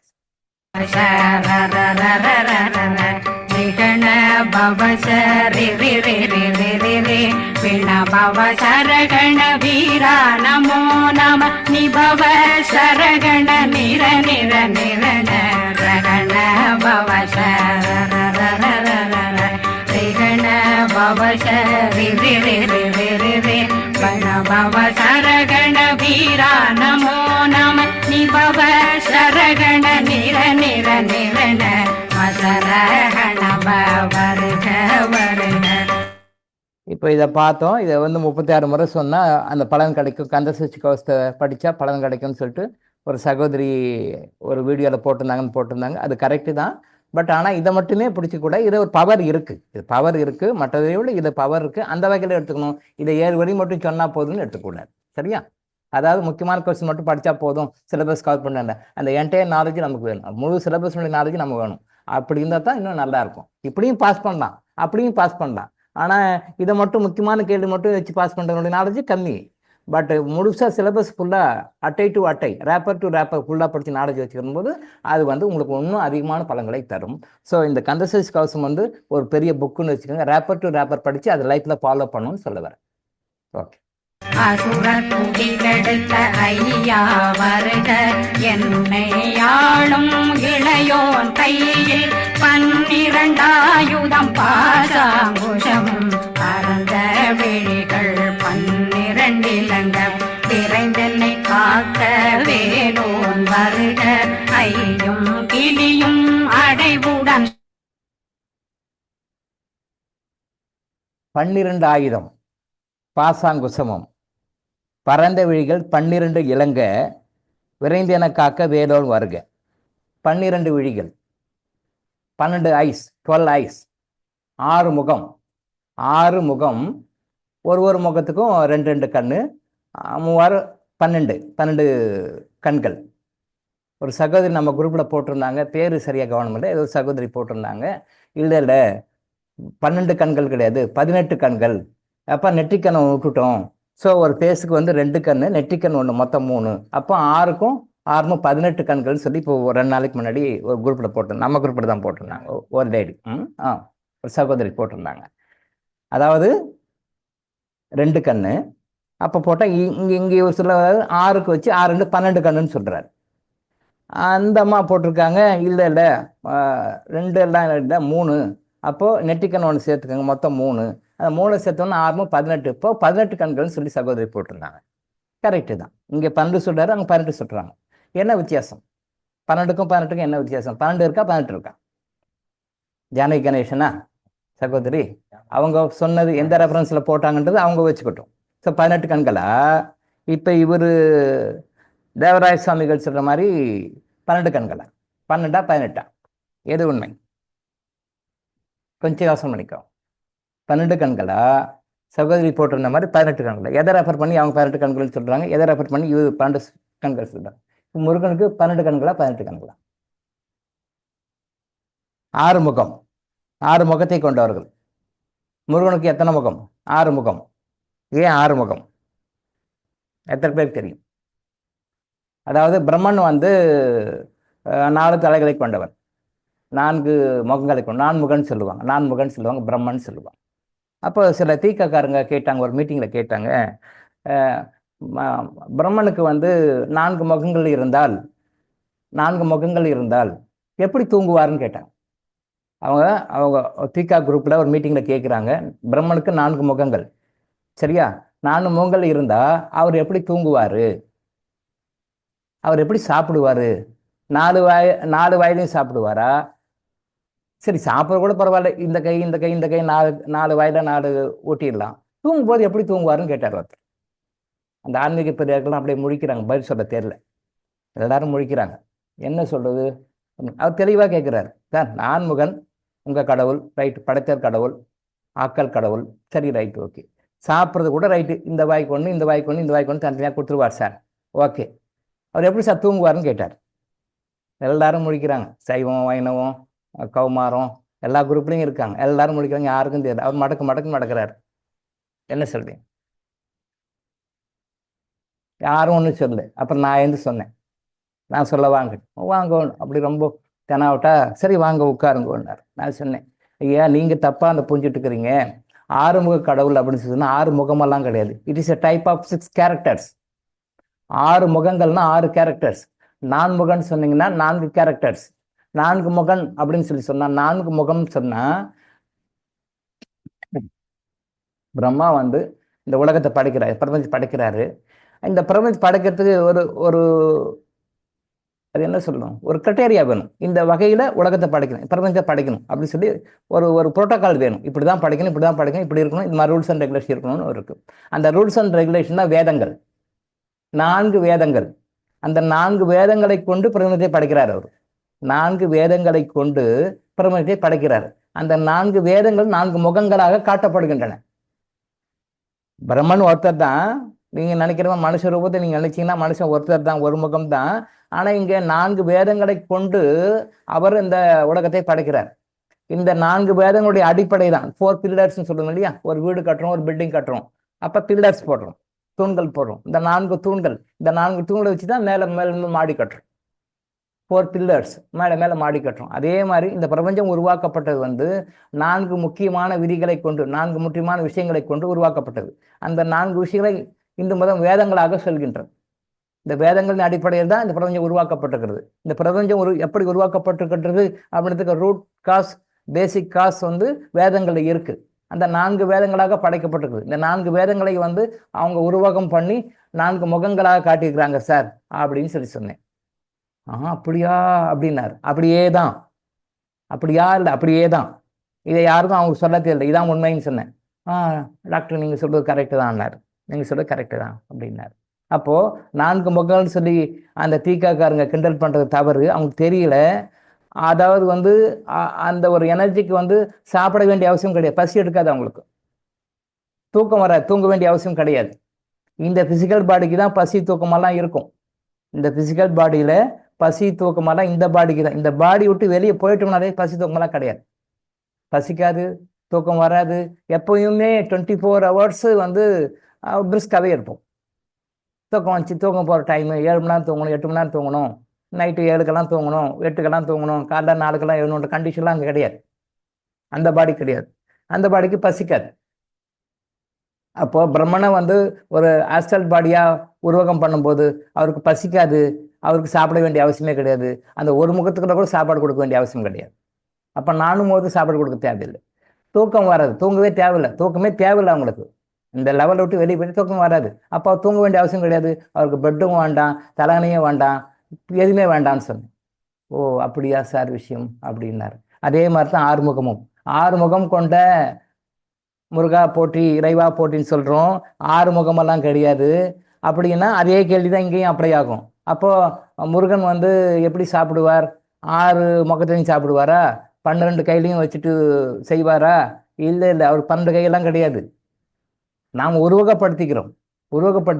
அப்போ 6 முகம்னா அதுக்கு டிஃப்ரெண்ட் கேரக்டர்ஸ். முருகன் வந்து 6 வகையான கேரக்டர்ஸ் கொண்டவர். அந்த 6 வகையான கேரக்டர்ஸை கொண்டனால 6க்கும் 6 முகம்னு போடுறாங்க. 12 கைகள் அப்படின்னு சொன்னா 12 விதமான டிஃப்ரென்சியேஷன்ஸ் இருக்கு. 12 விதமான டிஃப்ரென்சியேஷன்ஸ் இருக்கு. அதனால 12 கைகள்னு சொல்றாங்க. இப்போ சகோதரி சொன்ன மாதிரி 18 கண்கள் கொண்டவர் நாடும் 18 கண்களுக்கும் காரணங்கள் இருக்கின்றன. 12 கண்கள் சொல்றோம், அதை வந்து 6ன்னா 12, இந்த அம்மா சொல்ற மாதிரி எடுத்தாக்கா 18 கண்களுக்கும் காரணங்கள் இருக்கின்றன. நீங்க 12ஆக எடுத்தாலும் அதுக்கு காரணங்கள் சொல்லலாம், 18ஆக எடுத்தாலும் காரணங்கள் சொல்லலாம். ரெண்டுமே கரெக்டு தான், தப்பு கிடையாது, கரெக்டு தான். அந்த அம்மா சொன்னதும் கரெக்டு தான், சகோதரி சொன்னதும் கரெக்டு தான், இவர் போட்டுக்கணும் கரெக்டு தான். நீங்கள் 12ன்னு எடுத்தீங்கன்னா 12க்கும் விளக்கங்கள் சொல்லலாம். 12 விஷயங்கள், அந்த 12 வேலைகளை அந்த 12 கைகள் செய்ய, 12 கண்கள் செய்யும். அந்த கண்கள் செய்யும். நீங்கள் 18ன்னு எடுத்தீங்கன்னா அந்த 18ஐயும் அந்த கண்கள் செய்யும். 18 விஷயங்களே அந்த கண்கள் பார்க்கும். ஒரு கண்ணும் ஒரு வேலையை செய்யும். ஸோ 12 கண்கள்னாலும் சரிதான், அதுக்கும் விஷயங்கள் உள்ள இருக்கு. 12 கண்கள்னாலும் சரிதான், அதுக்கும் உள்ள விஷயங்கள் இருக்கு. 12 கைகள் உள்ளவர் அப்படின்னு சொன்னாலும் 12 கைகளும் 12 விதமான தொழில்களை, அதாவது பிரபஞ்ச இயக்கங்களை, 12 விதமான இயக்கங்களை கட்டுப்படுத்துறாரு அவர். 12 விதமான இயக்கங்களை கட்டுப்படுத்த 12 கைகள் அப்படின்னு சொல்றது. அப்ப நாம நினைக்கிற மாதிரி, சினிமாவில் நினைக்கிற மாதிரி 12 கையெல்லாம் கிடையாது. காட்டுற மாதிரி 12 போட்டோல டிராயிங் வரைகிற மாதிரி 12 கையெல்லாம் கிடையாது. முருகன் கூப்பிட்டா 12 கையெல்லாம் வரமாட்டார், அப்படிலாம் கிடையாது. நீங்கள் வள்ளல் ராமலிங்க அடிகளார் வந்து முருகன் வந்திருக்காரு, பேசியிருக்கிறார். முருகன் டைரெக்டாக காட்சி கொடுத்துருக்கிறார் ராமலிங்க அடிகளுக்கு, வள்ளல் பெருமானாருக்கு, பாம்பன் சுவாமிகளுக்கு கொடுத்துருக்கிறார், ஔவையார் கொடுத்துருக்காங்க. இவங்கெல்லாம் யாரும் 12 கையோட பார்க்கல. இவங்கெல்லாம் நேரில் பார்த்தவங்க, அதாவது அர்சல் பாடியில் முருகரை பார்த்தவங்க, அர்சல் பாட்டில் முருகரை பார்த்தவங்க 12 கைகள்லாம் பார்க்கல, சாதாரணமாக தான் பார்த்துருக்குறாங்க. அது நாம் உருவகப்படுத்திக்கிட்டோம், அவ்வளோதான். இன்னும் அது ஐயர் ட்ரூத் என்னன்னா, இதெல்லாம் உருவமே கிடையாது, அது வேற சப்ஜெக்ட், அது ஃப்ரீக்வன்சி. முருகன் அப்படின்னா ஒரு ஃப்ரீக்வன்சி. நாம் நினைக்கிறோம் அது ஆம்பளை கடவுள்னு நினைக்கிறோம். அப்புறம் ஆம்பளை கடவுள்லாம் கிடையாது, ஃப்ரீக்வன்சி. அது டைப் ஆஃப் ஃப்ரீக்வன்சி. சிவன் இப்படிலாம் இருப்பார், அது ஒரு ஃப்ரீக்வன்சி. அவர் இப்படி இருப்பார், கை இருப்பார், கால் இருப்பார், ஜடாமுடி வச்சிருப்பார், இப்படி கங்கை வந்துட்டு இருக்கும், பிறைய சூடி இருப்பார். இதெல்லாம் நம்ம சொன்னோம், நம்மளா கற்பனை பண்ணிக்கிற விஷயம். அது உண்மையான சிவன் அப்படின்னா இல்லை. நான் சொன்னேன் இல்லையா, வீடியோவில் கூட, யூடியூப் வீடியோ கூட, இப்போ லாஸ்ட் மந்த் கூட சொன்னேன் இல்லையா, ரைட்டில் போகிறார், லெஃப்ட்டில் போகிறார், மேலே ஏறார், கீழே இறங்குறார், ரைட்டில் போகிறார், லெஃப்ட்டில் வரார், மேலே ஏறார், கீழே வரார். அப்படியே அது ஃபேஸ் அப்படியே ஒரு இதாக காட்டுறாங்க. இது சிவன் இப்படி தான் இருப்பார். சத்தியமாக அப்படிலாம் இல்லை, தெரியாமல் இவங்களா ஊகம் பண்ணிக்கிறது அப்படி. அப்போ அதை பார்க்குற யூடியூப் வீடியோ, சிவன் இப்படி தான் இருப்பார், சிவன் இப்படி தான் இருப்பார், இப்படி தான் இருப்பார் அப்படின்னு சொல்லுவாங்க. அப்போ உண்மையிலே சிவனை பார்த்தவங்க அது அக்செப்ட் பண்ணிக்க மாட்டாங்க. யாரும் பார்க்கறனால இவர் சொல்லிட்டா இதுதான் கரெக்ட், இவர் சொல்லிட்டா இப்படி தான் கரெக்ட்னு போட்டிருப்போம். திருவள்ளுவர் படம் பார்க்குறோம், எல்லா படத்துலையும் பார்க்குறோம். உண்மை திருவிழா அப்படியா இருந்தார் தெரியாது. இவங்க ஒரு 10 பேர் கொடுக்குறாங்க, தமிழ்நாடு கவர்மெண்ட் ஒரு உத்தரவு போடுது, திருவள்ளுவர் படம் வேணும், யாரெல்லாம் வரைஞ்சி கொடுங்க. ஆனால் அவங்க மனசு என்ன தோணுதோ அதை வரைகிறாங்க, வரைஞ்சி கொடுக்குறாங்க. 10-15 பேர் கொடுக்குறாங்க, அதை கவர்மெண்ட் பார்க்குது. இது எது கரெக்டு, ஏதாவது செலக்ட் பண்ணி போடுறாங்க. அதுதான் நம்ம இன்னைக்கு திருவிழா பார்க்குறோம். எஸ்.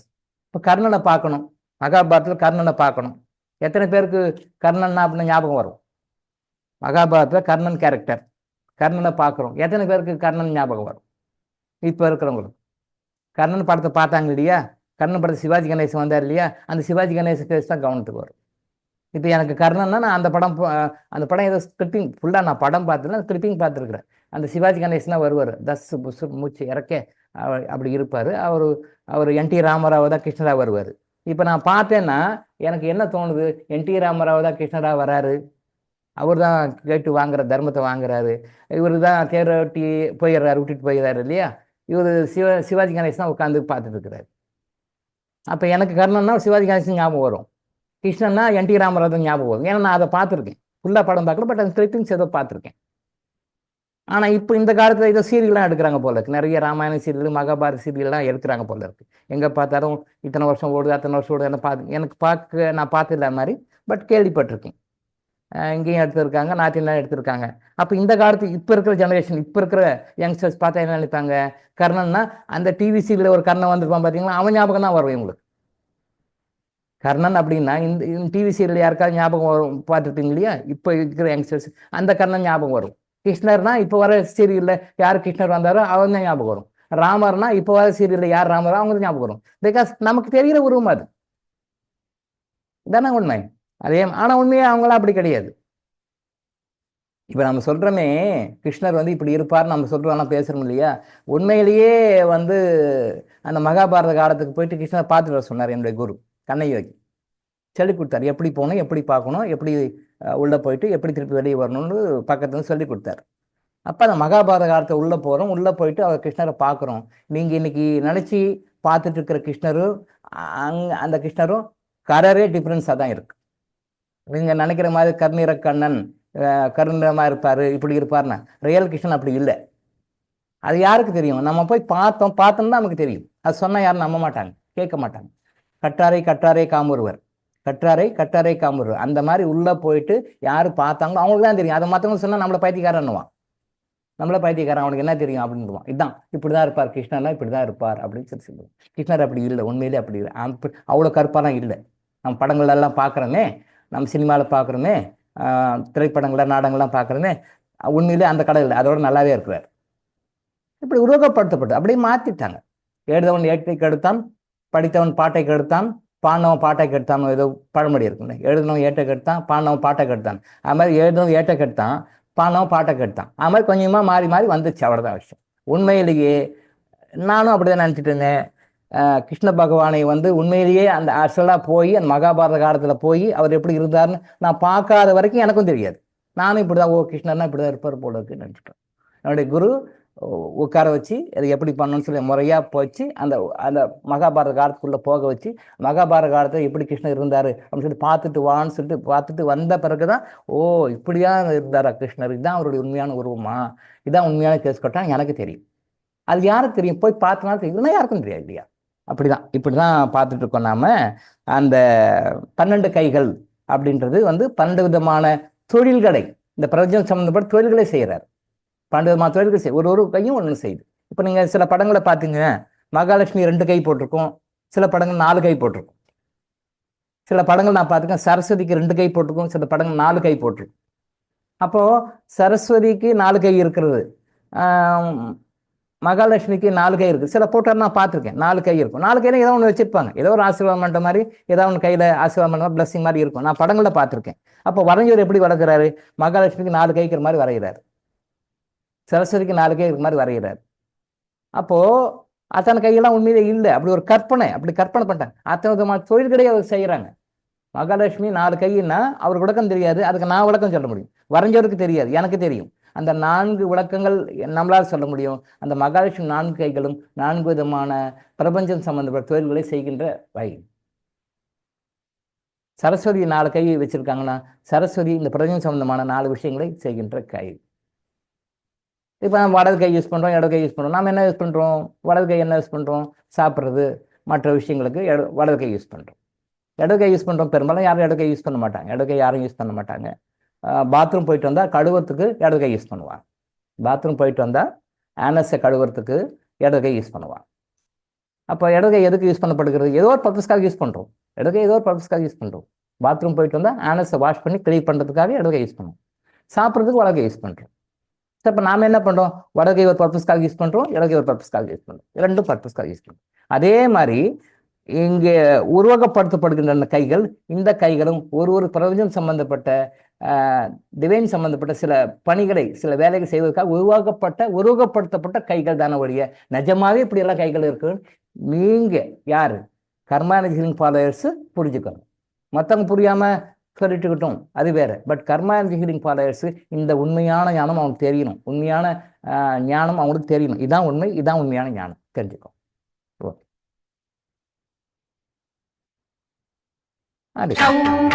உயிரொளி சௌவும் உயிரையும் கிரியும் கிரியும் சௌவும் இளரொளியையும் நிலை பெற்றென் முன் நித்தம் ஒளிரும் சண்முகந்தியும் தனியொளியோவும் உண்ட குகன் தினம் வருக.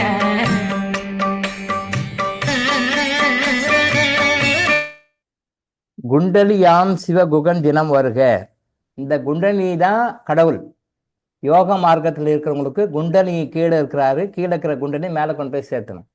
சக்தி வந்து கீழே இருக்கிறாங்க, சிவன் மேலே இருக்கிறாரு. இந்த சக்தியை கொண்டு போய் சிவன் கிட்ட சேர்த்தணும். இதுதான் கல்யாணம் அப்படின்றது. திருக்கல்யாணம்னு சொல்லுவாங்க.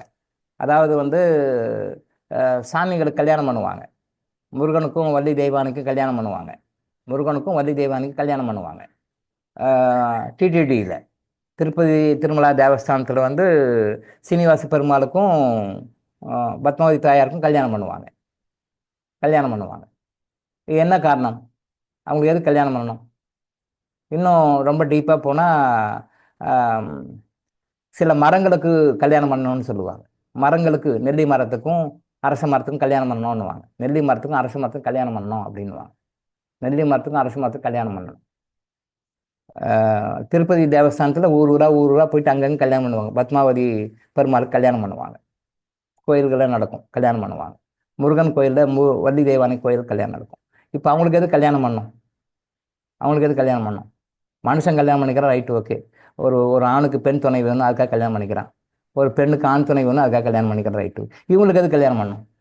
பாய், ஏன் மேரேஜ் பண்ணணும்? யாராவது யோசனை பண்ணிக்கிறீங்களா? இல்லை கல்யாணம் பண்ணி வைக்கிறவங்க சொல்லியிருக்கிறாங்களா? எதுக்காக கல்யாணம் பண்ணுறோன்ட்டு தெரியல. அவங்களுக்கும் தெரியாது. அவங்களும் வருவாங்க, ஃபங்க்ஷனுக்கு வருவாங்க, நீங்களும் போவீங்க, கல்யாணம் பண்ணுவீங்க, மொய் போடுவீங்க, அவங்கள லட்டு பிரசாதம் கொடுப்பாங்க, நீங்களும் வாங்கிட்டு வந்துட்டே இருப்பீங்க. ஏன் கல்யாணம் பண்ணணும்?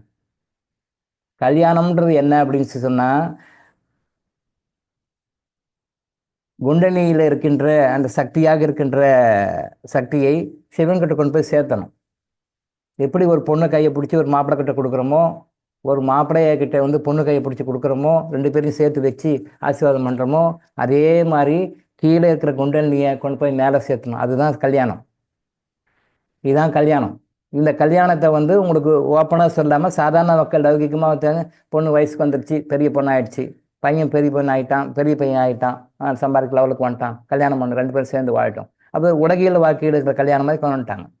இங்கே அரச மரத்துக்கும் நெல்லி மரத்துக்கும் ஏன் கல்யாணம் பண்ணுறோம்? பெருமாளுக்கும் பத்மாவதி அம்மையாருக்கும் பெருமாளுக்கும் பத்மாவதி அம்மையாருக்கும் ஏன் கல்யாணம் பண்ணுறோம்? சிவனுக்கும் பார்வதிக்கும் ஏன் கல்யாணம் பண்ணுறோம்? முருகனுக்கும் வள்ளி தெய்வானைக்கும் ஏன் கல்யாணம் பண்ணுறோம்? இந்த கல்யாணம் பண்ணுறது என்னென்னா, ரெண்டு பேரும் சேர்த்து வைக்கிறது. இங்கே மேலே இருக்கிற சிவனையும் கீழே இருக்கிற சக்தியும் சேர்த்தணும், அவ்வளோதான். அது இந்து மதங்களில் இருக்கிற 6 அமைப்புகள்லையும் இது வெவ்வேறு விதமாக சொல்லப்படுகிறது. இதை சேர்த்து வைக்கணும். இதை சேர்த்துவது தான் அந்த இறைவனுடைய வேலை. அது இறைவனுடைய நோக்கம். அந்த பிரபஞ்ச இயக்கத்தினுடைய வாழ்க்கையினுடைய நோக்கம் எல்லாமே அதில் அடங்கும். அதுதான் குண்டலினி. அந்த குண்டலினியை கீழ்ந்து மேலே கொண்டு போய் சேர்த்து, இது யோக மார்க்கத்தில் குண்டலினியாக சொல்கிறாங்க. இந்த ஆன்மீக மார்க்கத்தில் இந்த மாதிரி கல்யாணம் பண்ணணும்னு சொல்கிறாங்க. இதை பற்றி பின்வருவப்போ நம்ம விளக்கமாக சொல்லுவோம். இது வந்து மூட நம்பிக்கை, முட்டாள்தனமெல்லாம் கிடையாது. இது பியூர் சயின்ஸ். அந்த பியூர் சயின்ஸை சின்ன பசங்களுக்கு சொல்கிற மாதிரி, சின்ன பசங்க, பிளக்கா பசங்க சொல்லுவோம் பார்த்தீங்களா, அவன் பிளக்கா பசங்க, அவருடைய பார்வையில் நம்ம சின்ன பிளக்கா பசங்க, அது பிளக்கா பசங்க சொல்கிற மாதிரி சொல்லி கொடுக்குறாங்க. அதுதான் விஷயம். ஸோ இந்த குண்டலினி தான் மேட்ரு. இங்கேருந்து அங்கே கொண்டு போய் சேர்த்துவதற்காக உதவி செய்யக்கூடிய குகனே வருக. குண்டலினியை சிவனிடத்தில் மேலே கொண்டு போய் சக்தியை சிவனிடத்தில் போய் சேர்த்துக்கின்ற பணியை செய்வதற்கு உதவி செய்கின்ற குகனே வருக அப்படின்றான்.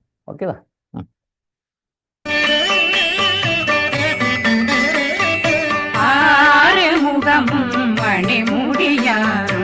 இப்ப நாம சொன்ன மாதிரி தான் 6 முகமும் ஒரு முகமும் ஒரு வேலை செய்யுது. ஒரு முகமும் ஒரு வேலை செய்யுது. ஓகே.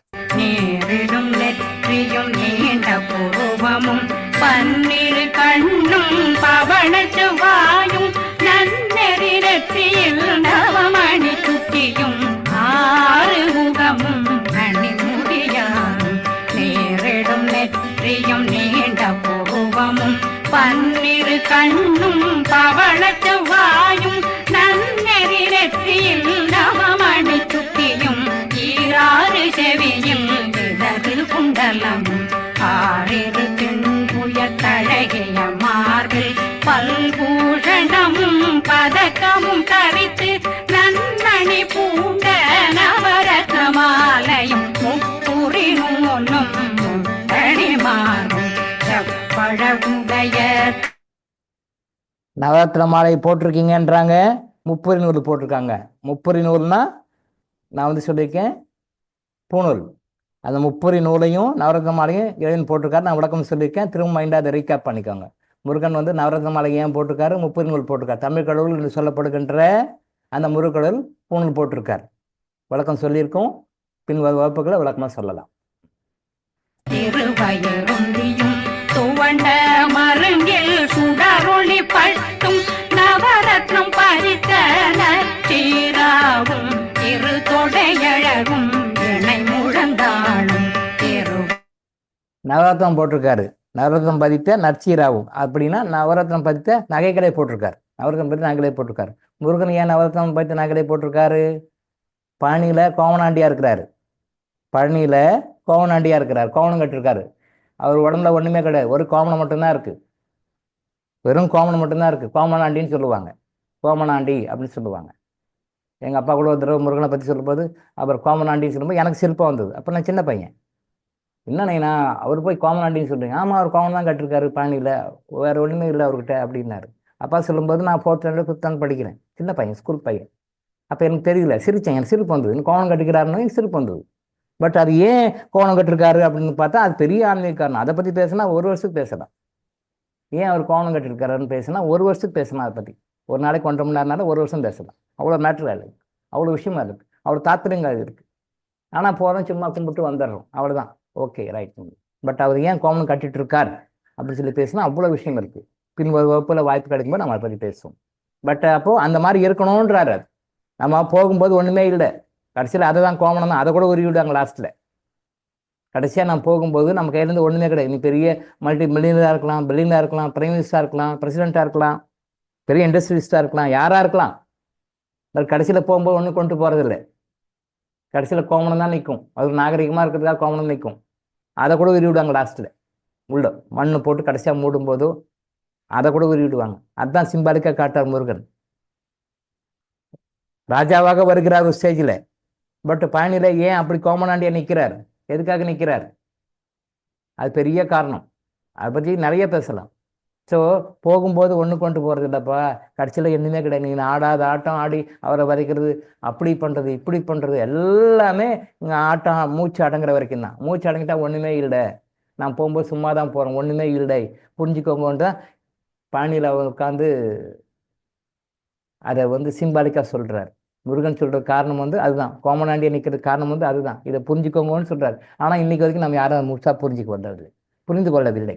எஸ், படியதனில் சின்னம் போலே முழங்க சககண சககண சககண சகண மோக மோக மோக மோக மோக மோக மோகன நக நக நக நக நக நக நகன டேகு குண டேகு டேகு டேகு குண டேகுண ரர ரர ரர ரர ரர ரர ரர ரி ரி ரி ரி ரி ரி ரி ரி ரி ரி ரி ரி ரி டு டு டு டு டு டு டு டு டு டு டு டு டு டு டு டகு டகு டேகு டேகு டங்கு டெங்கு கு பிந்து பிந்து மயிலான் பிந்து முது முது மு.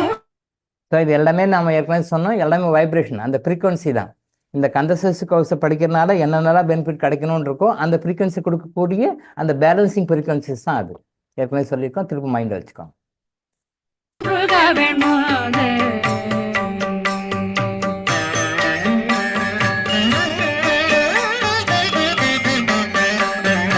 என்றதையாளும் ஏறக செல்வ மைந்தன் வேண்டும் வரமகிழ் உதவும் லாலா லாலா லாலாவே சமு லீலா லீலா லீலா வினோதனன் என்றதையாளும் ஏறக செல்வ மைந்தன்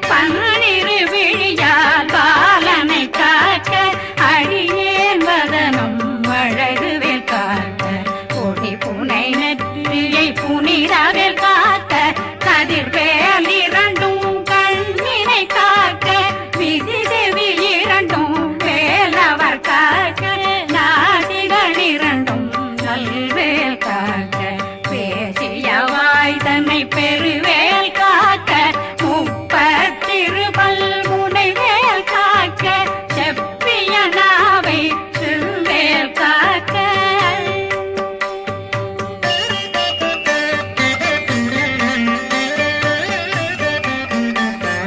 கண்ணமிரண்டும் கதிர்வேல் காக்க இளங்கழுத்தை இணையவேல் காக்க மார்பை ரத்ன வடிவேல் காக்க சேரணமுனை மால் திருவேல் காக்க கண்ணமிரண்டும் கதிர்வேல் காக்க இளங்கழுத்தை இணையவேல் காக்க மார்பை ரத்ன வடிவேல் காக்க சேரணமுனை மால் திருவேல் காக்க வடிவேல் இரு தோள் வளம் பெற காக்க பிடரைகள் இரண்டும் பெருவேல் காக்க அழகுடன் முதுகை அருள்வேல் காக்க பழு16 பருவேல் காக்க வெற்றி வேல் வயிற்றை விளங்கவே காக்க சிற்றிடையழகுரை செவ்வேல் காக்க நாணாங்கயிற்றை நல்வேல் காக்க ஆண் குறி இரண்டும் வயல்வேல் காக்க விட்டமிரண்டும் பெருவேல் காக்க வட்ட குதத்தை வடிவேல் காக்க பனை தொடை இரண்டும் பருவேல் காக்க அணைக்கால் முழந்தாள் கதிர்வேல் காக்க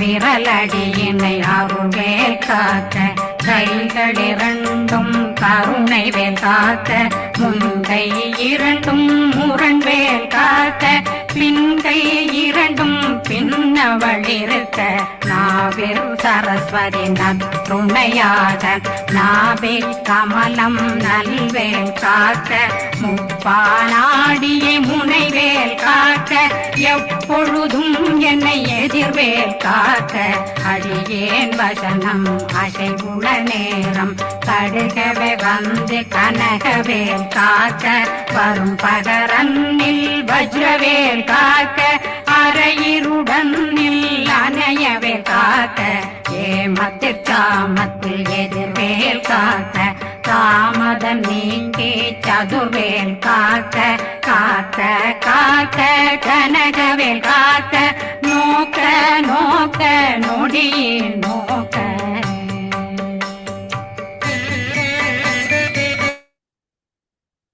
அதாவது இத்தனை உறுப்புகள் போட்டிருக்காங்க. இத்தனை உறுப்புகள் எல்லா உறுப்புகளும் உச்சந்தாலேருந்து ஆரம்பிச்சு மலவாய் அந்த குதம் என்று சொல்லுகின்ற வட்டக்குதம் சொல்றார்.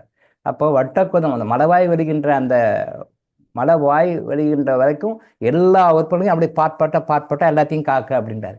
ஏன் எல்லாத்தையும் காக்க சொல்றாரு அப்படின்னா, நம்முடைய பாஸ்ட் லைஃப் கர்மாவுக்கு தகுந்த மாதிரி நம்ம எந்த மாதிரி தவறுகளை பண்ணியிருக்கோம், எந்த மாதிரி பாவங்களை பண்ணியிருக்கோம், தகுந்த மாதிரி நோய்கள் வரும். எல்லாருக்கும் ஒரே மாதிரி நோய்கள் வராது. நீங்கள் எந்த உறுப்பு பாதிச்சிருக்கோ, எந்த நோய் வருதோ அதுக்கு தகுந்த மாதிரி நம்ம கர்மா பண்ணியிருப்போம். அதுக்கு தகுந்த மாதிரி கர்மா பண்ணியிருப்போம். பாஸ்ட் லைஃப்பில் என்ன மாதிரி கர்மா பண்ணமோ அதுக்கு தகுந்த மாதிரி தான் நோய் வரும். நம்ம பாஸ்ட் லைஃப்பில் என்ன மாதிரி உறுப்புகளுக்கு ஒரு துன்பம் அடைகிற மாதிரி பாதிக்கிற மாதிரி சில விஷயங்கள் பண்ணுமோ அந்த உறுப்புகளும் நம்ம கரெக்டாக பாதிக்குங்க. இது பாஸ்ட் லைஃப்பை கம்பேர் பண்ணி பார்க்கும்போது தான் தெரியும். அப்போது ஒருத்தருக்கு ஒரு உறுப்பு பாதிக்குதுன்னா இன்னொருத்தருக்கு அந்த உறுப்பு பாதிக்காது. இன்னொருத்தருக்கு ஒன்று இருக்கும். நீங்கள் பார்க்குறோம் இல்லையா, ஒருத்தருக்கு ஒரு நோய் வருது, ஒருத்தருக்கு ஒரு உறுப்பு பாதிக்குது. அப்போது ஏன் வருதுன்னு போது இவர் எல்லாமே கேட்டகைஸ் பண்ணி எல்லாமே கொடுத்துக்கிறது, எல்லாமே கொடுத்துறாரு. இதை காக்க எல்லாத்தையும் காத்து கொடுத்துருங்க சாமின்றார். அப்போது இது எதை காட்டுகிறது அப்படின்னா, முன் ஜென்மத்தில் நாம் செய்த தவறுகள் காரணமாக, பாவங்கள் காரணமாக என்ன உறுப்பு பாதிச்சதோ அப்போ நம்மளால யார் பாதிக்கப்பட்டார்களோ, நம்மளால யார் துன்பப்பட்டார்களோ, நம்மளால யார் தேர்ப்பட்டார்களோ அது சம்மந்தப்பட்ட நோய்கள் தான் இப்போ நமக்கு வரும். அது சம்மந்த பிரச்சனைகள் தான் நமக்கு வரும். அதை பற்றி நம்ம பின்னாடி தெளிவாக வழக்கமாக பேசுவோம். அதனால தான் அவர் எல்லா உறுப்புகளுக்கும் கேட்குறாரு, இதை விட்டுருங்க, இதை விட்டுருவோம். எதை விட்டோமோ கரெக்டாக அதை பிடிச்சிடும் இறைவன். நரசிம்ம வாரத்தில் அந்த அசுரன் வரம் கேட்கும் பொழுது, அந்த இவர் வரம் கேட்கும் பிரகலாதனுடைய அப்பா வரம் கேட்கும் பொழுது எல்லாம் கேட்குறாரு பாருங்க, எல்லாம் கேட்குறாரு. அவர் ரொம்ப உஷாரா, ரொம்ப கெட்டிக்காரரு, நம்மளா கெட்டிக்காருங்க, நம்ம தான் கேடின்னு நினச்சிட்டு எல்லாம் கேட்குறாரு, கரெக்டாக கேட்குறாரு. ஆனால் அவர் பாருங்க, அவர் வதம் பண்ணும்போது அவங்க எங்கே லூப்போல் விட்டாரு அது மாதிரி கரெக்டாக வச்சு வதம் பண்ணுவார் அவர் நரசிம்மர். அவர் என்ன பண்ணா, இப்படி வரக்கூடாது, இப்படி வரக்கூடாது, இப்படி வரக்கூடாது, இப்படி கண்டிஷன்ஸ் எல்லாம் போட்டு கரெக்டாக அவரோட டிசிஷன்னா எந்த வகையிலும் என்னை யாரும் கொல்ல முடியாது, நான் இறக்கக்கூடாது, யாரும் என்னை கொல்லக்கூடாது அப்படின்னு வகையில் அவர் வரம் கேட்கிறார். பிரகலாதனுடைய அப்பா கேட்கிறார், அவரும் வரம் கொடுத்துட்றாரு. ஆனால் அந்த மரணம் பாருங்க எப்படி அவர் எங்கெல்லாம் எதெல்லாம் லூப்போல் விட்டாரோ, எங்கே கேப் விட்டாரோ அந்த கேப் வச்சு கரெக்டாக வச்சு அடிச்சிட்டார். அவர் இறைவன் தான். நல்லா அடிக்கடி சொன்னேன், நம்ம தான் கேடு, நமக்கு மேலே கேடி அவர். நம்ம கேடி பக்கர், நமக்கு மேலே கேடி பக்கர் அவர். நம்ம கேவலம்னா நம்மளை படிச்சவருக்கு எப்படி இருக்கும்? நம்ம திரளாங்கடி, நம்மளுக்கு மேலே திரளாங்கடி அவர். அவர் பாரு, இவர் நான் பெரிய லார்டு லபகதாஸ், நான் தான் அப்பா டக்கர். இதெல்லாம் லாங்குவேஜில் கிடையாது, அகராஜ் கிடையாது, இருந்தாலும் லோக்கல் லெவலில் இந்த வார்த்தைகள்லாம் இருக்குது. இதை சொன்னா தான் உங்களுக்கு புரியும்னுக்காக சொல்லணும். இது எனக்கும் பிடிக்கல தான், இந்த நடை எனக்கும் பிடிக்கல தான். பட் இப்படிலாம் சொன்னா தான் மக்களுக்கு கொஞ்சம் மைண்டு ஏறுது. நான் ஹை லெவலில் சொன்னால் புரிய மாட்டேன், அதுக்காக கொஞ்சம் இறங்கி சொல்கிறேன். அப்பா டக்கர்னு வேர்டுனா மீனிங்கே இல்லை. என்னப்பா அப்பா டக்கர்னா கேட்டு அவருக்கும் சொல்லதே இல்லை. சொல்ல நான் பெரிய அப்பா டக்கர் தெரியுமான்னாரு. அவனு பெரிய அப்பா டக்கரான, அப்பா டக்கர்னா என்னன்னு கேட்டேன், அவருக்கு சொல்ல தெரியல. அப்போ தெரியாது எது சொல்கிறீங்கன்னா, அது அப்படி வந்துருச்சு பழக்கத்தில். அவனு பெரிய அப்பா டக்கரா, நீ என்ன பெரிய அப்பா டக்கரான்? அப்பா டக்கர்னா பெரிய லார்டு லபகதாசான்னு அர்த்தம், நான் பெரிய ஆளான்னு அர்த்தம். இந்த மாதிரி வார்த்தைகள் கொஞ்சம் நம்ம சொல்லுவது எனக்கே கஷ்டமாக தான் இருக்குது. பட் இருந்தாலும் வேறு வழியில் சொல்கிறோம் ஃபார் யுவர் அண்டர்ஸ்டாண்டிங். இன்னும் டாக்டர் இப்படி தான் பேசுகிறேன்னு நினைக்காதீங்க. உங்களுக்கு லெவலுக்கு நான் இறங்கி வச்சேன், நான் லெவல் மேலே தான் இறங்கி சாதாரண மக்களும் புரியுற மாதிரி சொல்ல வேண்டியது. ஸோ அந்த மாதிரி என்ன வகையில் நாம் கேட்டாலும் அதில் ஒரு லூப்போல் கண்டுபிடிச்சிடுறாரு. அந்த லூப்போல் கண்டுபிடிச்சி கரெக்டாக வச்சு நரசிம்மர் அவர் தான் கொலை பண்ணுறார். அதே மாதிரி நம்ம ஆர்கன்ஸ்க்கு எல்லாமே கேட்டோம். அவர் என்கிற இந்த உறுப்பு விட்டா பிரச்சனை, இந்த உறுப்பு விட்டா பிரச்சனை, நம்ம எல்லாத்தையும் கேட்டு வச்சுருவோம், அப்படின்றதுக்காக அது எல்லா உறுப்புகளுக்கும் ஒரு ஆசீர்வாதம் வாங்கிடுறாங்க, டிவைன் வாங்கிடுறாங்க. இதுலேயும் கொஞ்சம் கேப் விட்டுருக்காங்க, அது வேறு மேட்ரு, அது எனக்கு மட்டும் தான் தெரியும். இது சொல்லிக்கிறாங்க, இதுக்கு போட்டோம். அப்போ தெரியாதவங்க கோப்பம் அதை போட்டு அடிச்சிடுவார் அவர். அப்போ இதெல்லாம் உஷாராக கேட்டுவிட்டாலும் இதில் வராது சில இதெல்லாம் இருக்குது. அப்போ இப்போ இதெல்லாம் கேட்டு கரெக்டாக ப்ரொடெக்ஷன் நம்ம வாங்கிட்டேன், அதெல்லாம் protection we are well protected அப்படின்னு சொல்லி வந்துட்டாலும் அங்கே ஒரு கேப் வரும், அந்த கேப்பில் போட்டு அடிச்சிடுவார். நம்ம கர்மாவுக்கு தந்தார். இதுலேயும் கேப் விட்டுருக்காங்க, அது உங்களுக்கு தெரியாது, எனக்கு தெரியும். இதுலேயும் கேப் இருக்கு. அப்போ தெரியாதவங்க என்ன பண்ணுவாங்க, நான் கந்தசஷ்டி கவசம் படிச்சுட்டேன், எல்லாம் வந்துருச்சு, ரைட் வைக்கணும், இது லூப்போல் இருக்குன்றது தெரியாது, அந்த லூப்போல் வச்சு உங்களை அடிச்சுட்டு போயிட்டே இருக்கும். கர்மா தான். எஸ், அதனால் இந்த உறுப்புகள்லாம் போட்டிருக்காங்க. அடுத்தது வந்து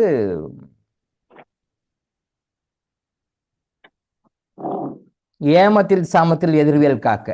இந்த ஏமத்தில் சாமத்தில் எதிர்வியல் காக்க நம்ம சொல்லியிருக்கோம் ஏற்கனவே. வந்து மனிதனுடைய எதிர்ப்பு சக்தி, மனிதனுடைய அந்த ஆதார சக்தின்றது வந்து நைட்டில் குறையும், சூரியன் அஸ்தமனமான பிறகு குறையும். சூரியன் அஸ்தமனமாக திருப்பி உதயம் ஆகிற வரைக்கும் கொஞ்சம் பவர் கம்மியாக இருக்கும். அப்போ இந்த டைமில் உங்களுக்கு அடிக்கிறது ஈஸி, ரொம்ப ஈஸி. வீக்காக இருக்க டைம், ஆண்களுக்கும் சரி பெண்களுக்கும் சரி வீக்காக இருக்க டைம். அந்த டைமில் தான் உங்களுக்கு சஃபரிங் வந்து ரொம்ப அதிகமாக இருக்கும். சஃபரிங் அதிகமாக. இன்னும் சில பேர் நல்லா நோட் பண்ணால் தெரியும், அவங்க நைட்டில் ப்ராப்ளம் ஜாஸ்தியாகும். பகலில் ஓரளவுக்கு கண்டிஷனாக இருக்கும், நைட்டில் ப்ராப்ளம் ஜாஸ்தியாகும். நைட்டில் ப்ராப்ளம் ஜாஸ்தி. ஏன்னா பிகாஸ் அந்த இறை சக்தி அந்த பிரபஞ்ச சக்தி, அந்த பிராண சக்தி, நீங்கள் எந்த பேர் சொன்னாலும் அந்த சக்தி வந்து கொஞ்சம் உடம்புல கம்மியாக இருக்கும், எல்லாருக்குமே கம்மியாக இருக்கும். அதனால அந்த டைமில் வந்து உங்களை அடிக்கிறது ஈஸி. மற்ற டைம் பகலை விட நைட் அடிக்கிறது ஈஸி. அதனால் அந்த டைமில் ப்ரொடெக்ஷன் கொடுங்கன்னு கேட்குறாரு. ப்ரொடெக்ஷன் எப்போ கேட்குறா பாருங்க, சுற்றி அந்த டைம்லேயும் கொடுங்க. அதான் ஏமத்தில் சாமத்தில் எதிர்வியல் காக்க. அந்த எதிர்வியல்னா கதிர்வியல் தான், முருகன் தான். அந்த முருகா வந்து எங்களுக்கு இந்த ஏமத்திலையும் சாமத்திலையும் எங்களுக்கு ப்ரொடெக்ஷன் கொடுத்துருங்கன்னு கேட்குறாரு. பிகாஸ் அந்த டைமில் தான் நம்ம சஃபர் ஆகிறதுக்கான வாய்ப்புகள் அந்த டைமில் அதிகம், பகலை விட இரவோட அதிகம். அதனால தான் ஏமத்தில் சாமத்தில் எதிர்வியல் காக்கன்னு சொல்லிட்டு அந்த எக்ஸ்ட்ராவாக ஸ்பெசிஃபிக்காக மென்ஷன் பண்ணி அதை கேட்குறாங்க. ஓகே.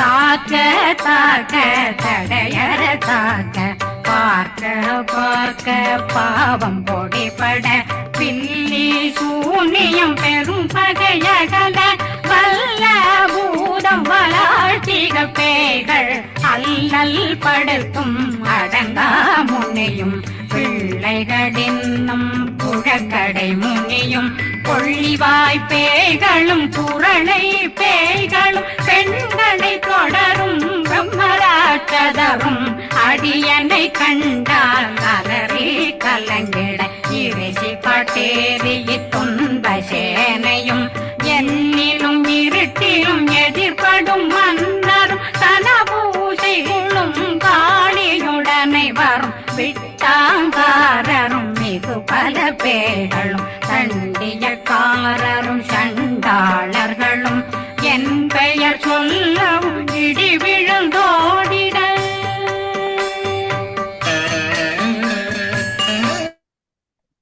இப்போ ஏற்கனவே சொல்லியிருக்கோம், இந்த பேய்கள், முனிகள், புடக்கடை முனிகள், குரலை பேய்கள், பிரம்மராட்சர்கள் முதற்கொண்டு எல்லாரையும் கம்ப்ளீட்டாக கொண்டாடுறாரு. இப்போ சாதாரணமாக இறந்துட்டாங்கன்னா பேய்க்கிறோம். அதை எவ்வளோ கிளாஸிஃபை பண்ணுறாரு பாருங்க, எத்தனை வகை கிளாஸிஃபை பண்ணிக்கிற பாருங்க. இது இருக்கு, இன்னும் நிறையா இருக்கு. இது சிம்பிளாக சொல்லியிருக்காங்க. நிறைய வகைகள் இருக்கு. பேய்கள், முனிகள், புழக்கடை முனி, பிள்ளை பாதிக்கின்ற முனி, கொல்லிவாய் பேசு, குரலை பேய், இன்னும் பின்னாடியும் சில இடத்துலாம் வருது. எல்லாம் போடுறாரு. இரிசு, காட்டேரி எல்லாம் போடுறாரு. எள்ளிலும் இருட்டிலும் ஏற்படும் அன்னர், அது எள்ளு, அதாவது அந்த விடிக்காத டைமு, அந்த மாதிரி டைமில் இருட்டில் ஏற்படும் அந்த அந்த ஆவிகள் எல்லாம் பண்ணுறாரு. கடைசியில் இதையும் சொல்ல பாருங்கள், பெண்களை தொடரும் பிரம்மராட்சதரும், பெண்களை பிரம்மராட்சர்கள் தொடர்கிறார்கள், பெண்களை பிரம்மராட்சர்கள் தொடர்கிறார்கள் அப்படின்ற விஷயத்தையும் சொல்லியிருக்காங்க. அதை பற்றி பேசியிருக்கோம். இந்த மாதிரி நிறைய எல்லாம் கிளாரிஃபை பண்ணி, இதெல்லாமே இன்விசிபிள் திங்ஸ். இன்விசிபிளாக இருக்கின்ற இவைகள்லாம் நம்முடைய வாழ்க்கையில் நமக்கு பிரச்சனைகளையும் துன்பங்களையும் கஷ்டங்களையும் கொடுக்கின்றன. கண்ணுக்கு தெரிந்தவங்க மட்டும் இல்லை, கண்ணுக்கு இவைகளும் நமக்கு பிரச்சனைகள் கஷ்டங்களையும் கொடுக்கின்றன அப்படின்றத எகெயின் திருப்பி மனசில் வச்சுங்க. இதை பற்றி பின்னாடி ஃபியூச்சர் நம்ம கிளாஸ் டீட்டெயிலாக பேசலாம்.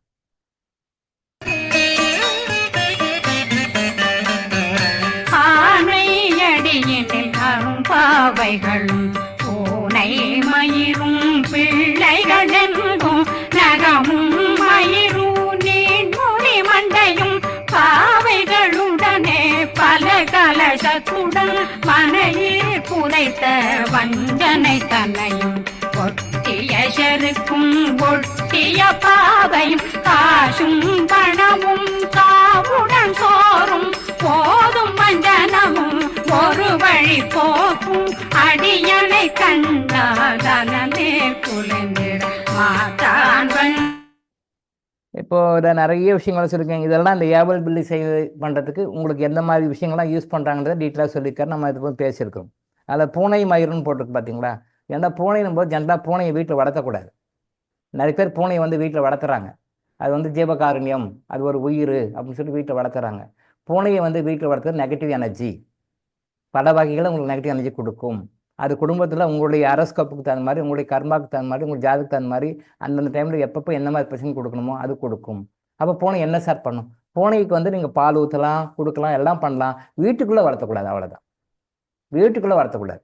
அந்த பூனை முடியை கூட வச்சு உங்களுக்கு ஏவல் பில்லி செய்யலாம்ன்றது இங்கே மென்ஷன் பண்ணுறாரு. அந்த ஏவல் பில்லி செய்யறதுக்கு நிறைய பொருட்கள் தேவைப்படுது, நிறைய விஷயங்கள் தேவைப்படுது. அதில் பூனை மயிரும் ஒன்று. நீங்கள் பூனைன்னு வரும்போது பூனையை வீட்டில் வளர்த்தக்கூடாது. அப்போ அது விட்டுறலாமா சார்? அப்படி இல்லை. அது ஒரு உயிர், அது இறைவனால் படைக்கப்பட்ட உயிர், ஒரு காரணத்துக்காக படைக்கப்பட்டிருக்கிறது. எல்லாமே இறைவன் படைப்பில் எல்லாமே சரியாக தான் பறக்கப்படுது. ஆனால் நம்ம வீட்டில் வச்சுக்கிட்டு நம்ம பெட்டில் படுத்துக்கிறது, நம்ம கூட படுறது, வருடுறது, நம்ம வீட்டுக்குள்ளே வச்சுக்கிறது அப்படி கூடாது. அதுக்கு சாப்பாடு கொடுங்க, அதுக்கு என்ன கொடுக்கணுமோ அது கொடுங்க, பால் கொடுங்க, அந்த மாதிரிலாம் கொடுங்க, அதான் சரி. பட் வீட்டுக்குள்ளே அலோவ் பண்ணக்கூடாது. அவர் வீட்டுக்குள்ளே வந்துச்சு, அது ரைட், ஓகே, பரவாயில்ல. பட் வீட்டுக்குள்ளே பெட் அனிமலாக, வீட்டுக்குள்ளே பெட் அனிமலாக வளர்த்தக்கூடாது. பெட் அனிமலாக எதையுமே வளர்த்தக்கூடாது. அது நாயும் சரி, பூனையும் சரி, மற்ற சில விஷயங்கள்லாம் வளர்த்துறாங்க, அதுவும் சரி. Pet animals should not be grown in our house. அது வளரக்கூடாது, வீட்டில் இருக்கக்கூடாது. பெட் அனிமல்ஸ், வீட்டு விலங்குகள்னு சொல்கிறோமே, அந்த வீட்டு விலங்குகள் எதையும் வீட்டுக்குள்ளே வச்சுக்கக்கூடாது. வீட்டுக்கு வெளியே வச்சுக்கலாம், வீட்டுக்கு அதுக்கு சாப்பாடு கொடுக்கலாம், அதுக்கு ஷெல்டர் கொடுக்கலாம், எல்லாமே பண்ணலாம், எல்லாம் பண்ணலாம். பட் வெளியே, அவுட் ஆஃப் அவர் ஹவுஸ், நம்ம தலைவாசப்படிக்கு வெளியே தான் இருக்கணும். அது தலைவாசப்படிக்கு வெளியே தான் இருக்கணும், வீட்டுக்குள்ளே வரக்கூடாது. வீட்டுக்குள்ளே வந்தால் நீங்கள் என்ன காரணம் சொல்லி அதை வளர்த்தாலும், என்ன அன்பு சொல்லி வளர்த்தாலும், அது நெகட்டிவ் எனர்ஜி உங்களுடைய ஃபேமிலியை பாதிக்கும். நாயை வளர்த்துறவங்களுக்கும் சரி, பூனை வளர்த்துறவங்களுக்கும் சரி, இன்னும் மற்ற சில விலங்குலாம் வளர்த்துறாங்க வீட்டில் சில பேர், அதுவும் தவறு. எதுவாக இருந்தாலும் தவறு. வீட்டில் பறவைகளையும் வளர்த்தக்கூடாது, ஃப்ரீயாக விட்டுறணும். இதெல்லாம் குறிப்பிட்ட காலத்தில் நமக்கு நன்மைகளை தராது, தீமைகளை தரும். நிறைய பேர் சொல்லி பேச்சு கூட கேட்குறது, நாயை வளர்த்துறான்றாங்க. நாயை வளர்த்துற அன்பாக வளர்த்துறாங்க, வீட்டுக்குள்ளெல்லாம் வச்சுக்கணும். நாயை வளர்த்து வெளியே வைக்கணும், அது வெளியே தான் இருக்கணும். வீட்டுக்குள்ளே பெட்டில் வச்சுக்கிறது, dog is on the board, காரில் உள்ளே உட்கார வச்சுட்டு காரில் கூப்பிட்டு போகிறாங்க. உள்ள நாய் இருக்காங்க, ஜாக்கிரதையாக பார்த்தவங்க பின்னாடி அலர்ட் கொடுக்குறாங்க, பின்னாடி ஸ்டிக்கர் ஒட்டிப்பாங்க, dog is on the board, பார்த்து உஷாராக வாங்க, வந்து இடிச்சு தான் நாய்க்கு இதாக உடம்பாயிட போகுது அப்படின்னு சொல்லி சொல்லிடுறாங்க. கார்லெல்லாம் போட்டுருப்பாங்க. பணக்காரங்க வீட்டில் வச்சுருக்குறாங்க, லட்சக்கணக்கில் காசு கொடுத்து நாய் வாங்கியிருப்பாங்க. லட்சக்கணக்கில் காசு கொடுத்து நாயை வாங்கிட்டு வீட்டில் வளர்த்துருப்பாங்க. ரொம்ப தவறு, ரொம்ப ரொம்ப தவறு. எந்த காரணத்துக்கும் அதை ஜஸ்டிஃபை பண்ண முடியாது. தப்பு தப்பு தப்பு. தயவு செஞ்சு அந்த மாதிரி வளர்த்து, உங்களுக்கு நல்ல நேரம் தான் நான் சொல்கிறத கேட்டுக்கங்க, அதை ஃபாலோ பண்ணுங்க. உங்களுக்கு நல்ல நேரம், நல்ல கர்மா இருந்ததுன்னா, ஏதோ டாக்டர் சொல்கிறாரு கரெக்டு தான், இது மாதிரிலாம் வளர்த்தக்கூடாதுன்னு கேட்டுக்கோங்க. இல்லை கட்ட நேரம் கஷ்டப்படணும் நமக்கு இருந்தால் சொன்னா சிலப்பா அவர் வேலை வெட்டி எடுத்து காலைல வந்து உட்காந்து என்ன சொல்லிட்டு பாரு, விட்டு போ வேலையை பாரு அப்படின்னு சொல்லிட்டு போயிடுவீங்க. நீங்கள் வளர்த்துவீங்க. வீட்டில் நாய்களை வளர்த்துவது, பூனைகளை வளர்த்துவது, மற்ற விலங்குகளை வளர்த்துவது, பறவைகளை வளர்த்துவது கூட தவறு தவறு தவறு. நம்ம ஒரு காலகட்டத்தில் இதுக்கு உண்டான தீய படங்களை அனுபவிச்சே தீரணும். எஸ்கேப் ஆகவே முடியும். யாராக இருந்தாலும் எஸ்கேப் ஆகவே முடியாது. புரிஞ்சுக்கோங்க. அது வெளியே வரணும். அதுக்கு தனியாக சுதந்திரம் கொடுக்கணும். அப்படி பின்னாடி வகுப்புகள் டீட்டெயிலாக பேசலாம். இப்போதைக்கு இது வரைக்கும் பேசுவோம். ஓகே.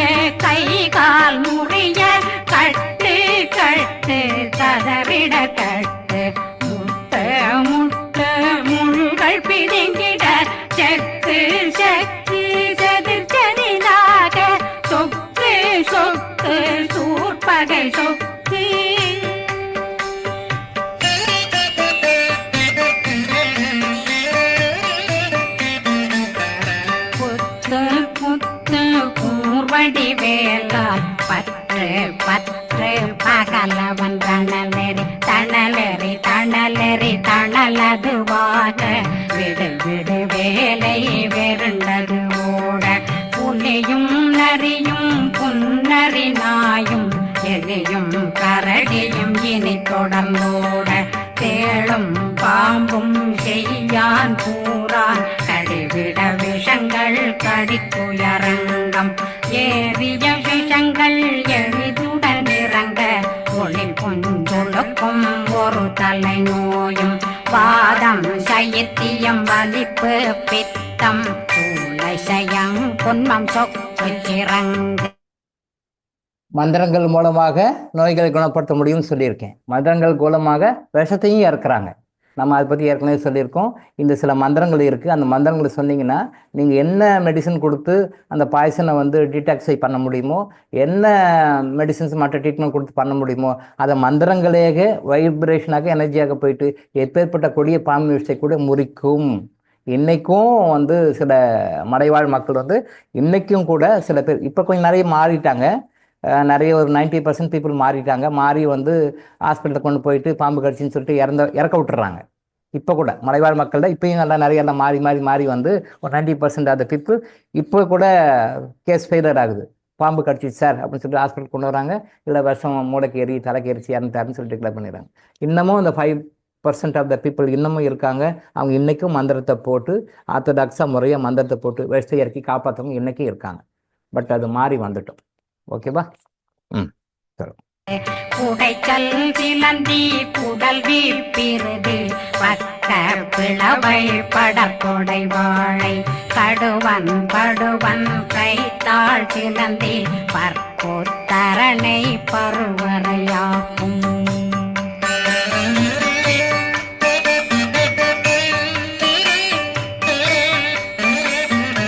எல்லா பிணியும் எந்தனை கண்டால் நில்லாதோட நீ என கருள்வாய்.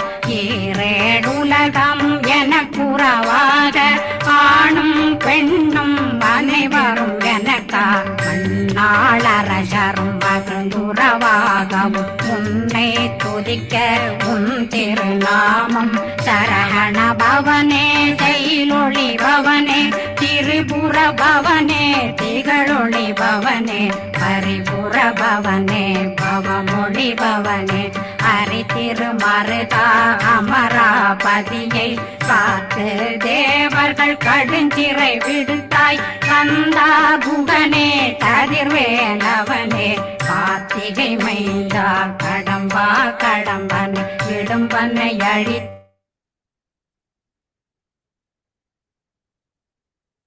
எல்லா பிணியும் என்றனை கண்டால் நில்லாதோட நீ எனக்கு அருள்வாய். எல்லா பிணியும் என்றனை கண்டால் நில்லாதோட நீ எனக்கு அருள்வாய். அப்போது எல்லா பிணியும் இந்த நோய் அந்த நோய் இல்லை, எல்லா பிணியும் எனக்கு வந்துச்சுன்னா அது வராத மாதிரி டோட்டலாக போயிடுற மாதிரி நீ எனக்கு அருள்வாய் அப்படின்னு சொல்கிறாங்க. பட் இப்போது இதில் என்னென்னா இறைவன்கிட்ட அருள் கேட்குறோம். பட் இறைவன் அருள் புரிகிறாரு, அதை ஃபாலோ பண்ணும். அதை ஃபாலோ பண்ணாமல் நீங்கள் சொல்லுவீங்க நான் வந்து அருள் கேட்டுக்குவேன் அவ்வளோதான். ஆனால் நான் எல்லா தப்பும் பண்ணுவேன், என்னென்ன உண்டு அத்தனையும் பண்ணுவேன். ஆனால் எனக்கு நோய் வரக்கூடாதுன்னு கேட்டால் எப்படி படிக்கும்? பண்ணுறதுலாம் தப்பு பண்ணிட்டு கந்தசஷ்டி கவசம் மாதிரி சரியாயிடுமா? இல்லை. கந்தசஷ்டி கவசம் உங்களுக்கு வழிகாட்டும், அதுக்கான வழிகால் காட்டும், தெளிவுகளை காட்டும். அது மாதிரி நோய் வராமல் தடுப்புக்கான வழிகளை எல்லாம் கரெக்டாக காட்டி கொடுக்கும். அதை கரெக்டாக நீங்கள் லைஃப்பில் ஃபாலோ பண்ணணும். நீங்கள் லைஃப்பில் ஃபாலோ பண்ணால் தான் you will become disease free person. நோய் இல்லாத மனிதனாக உங்களால் வாழ முடியும். நோய் இல்லாத ஒரு ஆணாக, நோய் இல்லாத ஒரு பெண்ணாக உங்களால் வாழ முடியும். அதை விட்டுட்டு கந்தசஷ்டி கவசம் நான் பாடுவேன் ஓகே, ஆனால் நான் எல்லாமே செய்வேன்னா அது ஒன்றும் பண்ண முடியாது. ஸோ இறைவன் சொல்கிறாரா கூட நம்ம சப்போர்ட் பண்ணி கேட்கணும், அவர் சொல்கிறத கேட்கணும், அவர் சொல்கிறத ஃபாலோ பண்ணணும், அவர் சொல்கிறது சொல்லிக்கிட்டு இருக்கணும். பரவாயில்ல அப்படின்னு சொல்லிட்டு நீங்கள் பாட்டுக்கு இருந்தீங்க அப்படின்னு சொல்லி சொன்னால் அது நோய்கள் போகாது. ஸோ அந்த பாயிண்ட்டை ஏன் நோட் பண்ணுறேன் அப்படின்னு சொல்லி சொன்னால், எல்லா பிணியும் என்றனை கண்டால் இல்லாதோட நீ எனக்கு அருள்வாய். Right, okay. அவர் அருள் புரிகிறாரு. அவருடைய நோக்கமே நீங்கள் எல்லாரும் ஆரோக்கியமாக இருக்கணுன்றது தான். அவருடைய நோக்கமே நீங்கள் எல்லாம் ஆரோக்கியமாக சந்தோஷமாக முழுமையான ஆரோக்கியமாக இருந்து நீங்கள் லைஃப்பை நல்லா என்ஜாய் பண்ணி வரணுன்றது தான். ஆனால் காலிலேருந்து எழுதுலேருந்து நைட்டு படுக்க வரைக்கும் தப்பாகவே பண்ணிவிட்டு அப்புறம் எல்லா பிணிகளும் என்றனை கண்டால் இல்லாதோட நீ எனக்கு அருள்வாய்னா எப்படி? அவர் அருள்டார், நம்ம வாங்கிக்கிறது இல்லை. ஸோ அதை நம்ம கரெக்ட் பண்ணிக்கணும். சரியா? இன்னைக்கு முடிச்சிடலான்னு பார்த்தேன், பட் இருந்தாலும் இன்னும் கொஞ்சம் இருக்குது. நாளைக்கு கண்டினியூ ஆகும் போல இருக்கு. நாளைக்கு கண்டினியூ பண்ணிக்கலாம். நாளைக்கு முடிச்சுக்கலாம். அது கொஞ்சம் எக்ஸ்ப்ளனேஷன் சொல்ல வேண்டியது இருக்குது, இன்னும் கொஞ்சம் நாளைக்கு சொல்லிக்கலாம். பட் இன்னைக்கு இதோட நான் முடிச்சுக்குவோம். நாளைக்கு நான் மீண்டும் சந்திப்போம். ஓகே, நன்றி, வணக்கம்.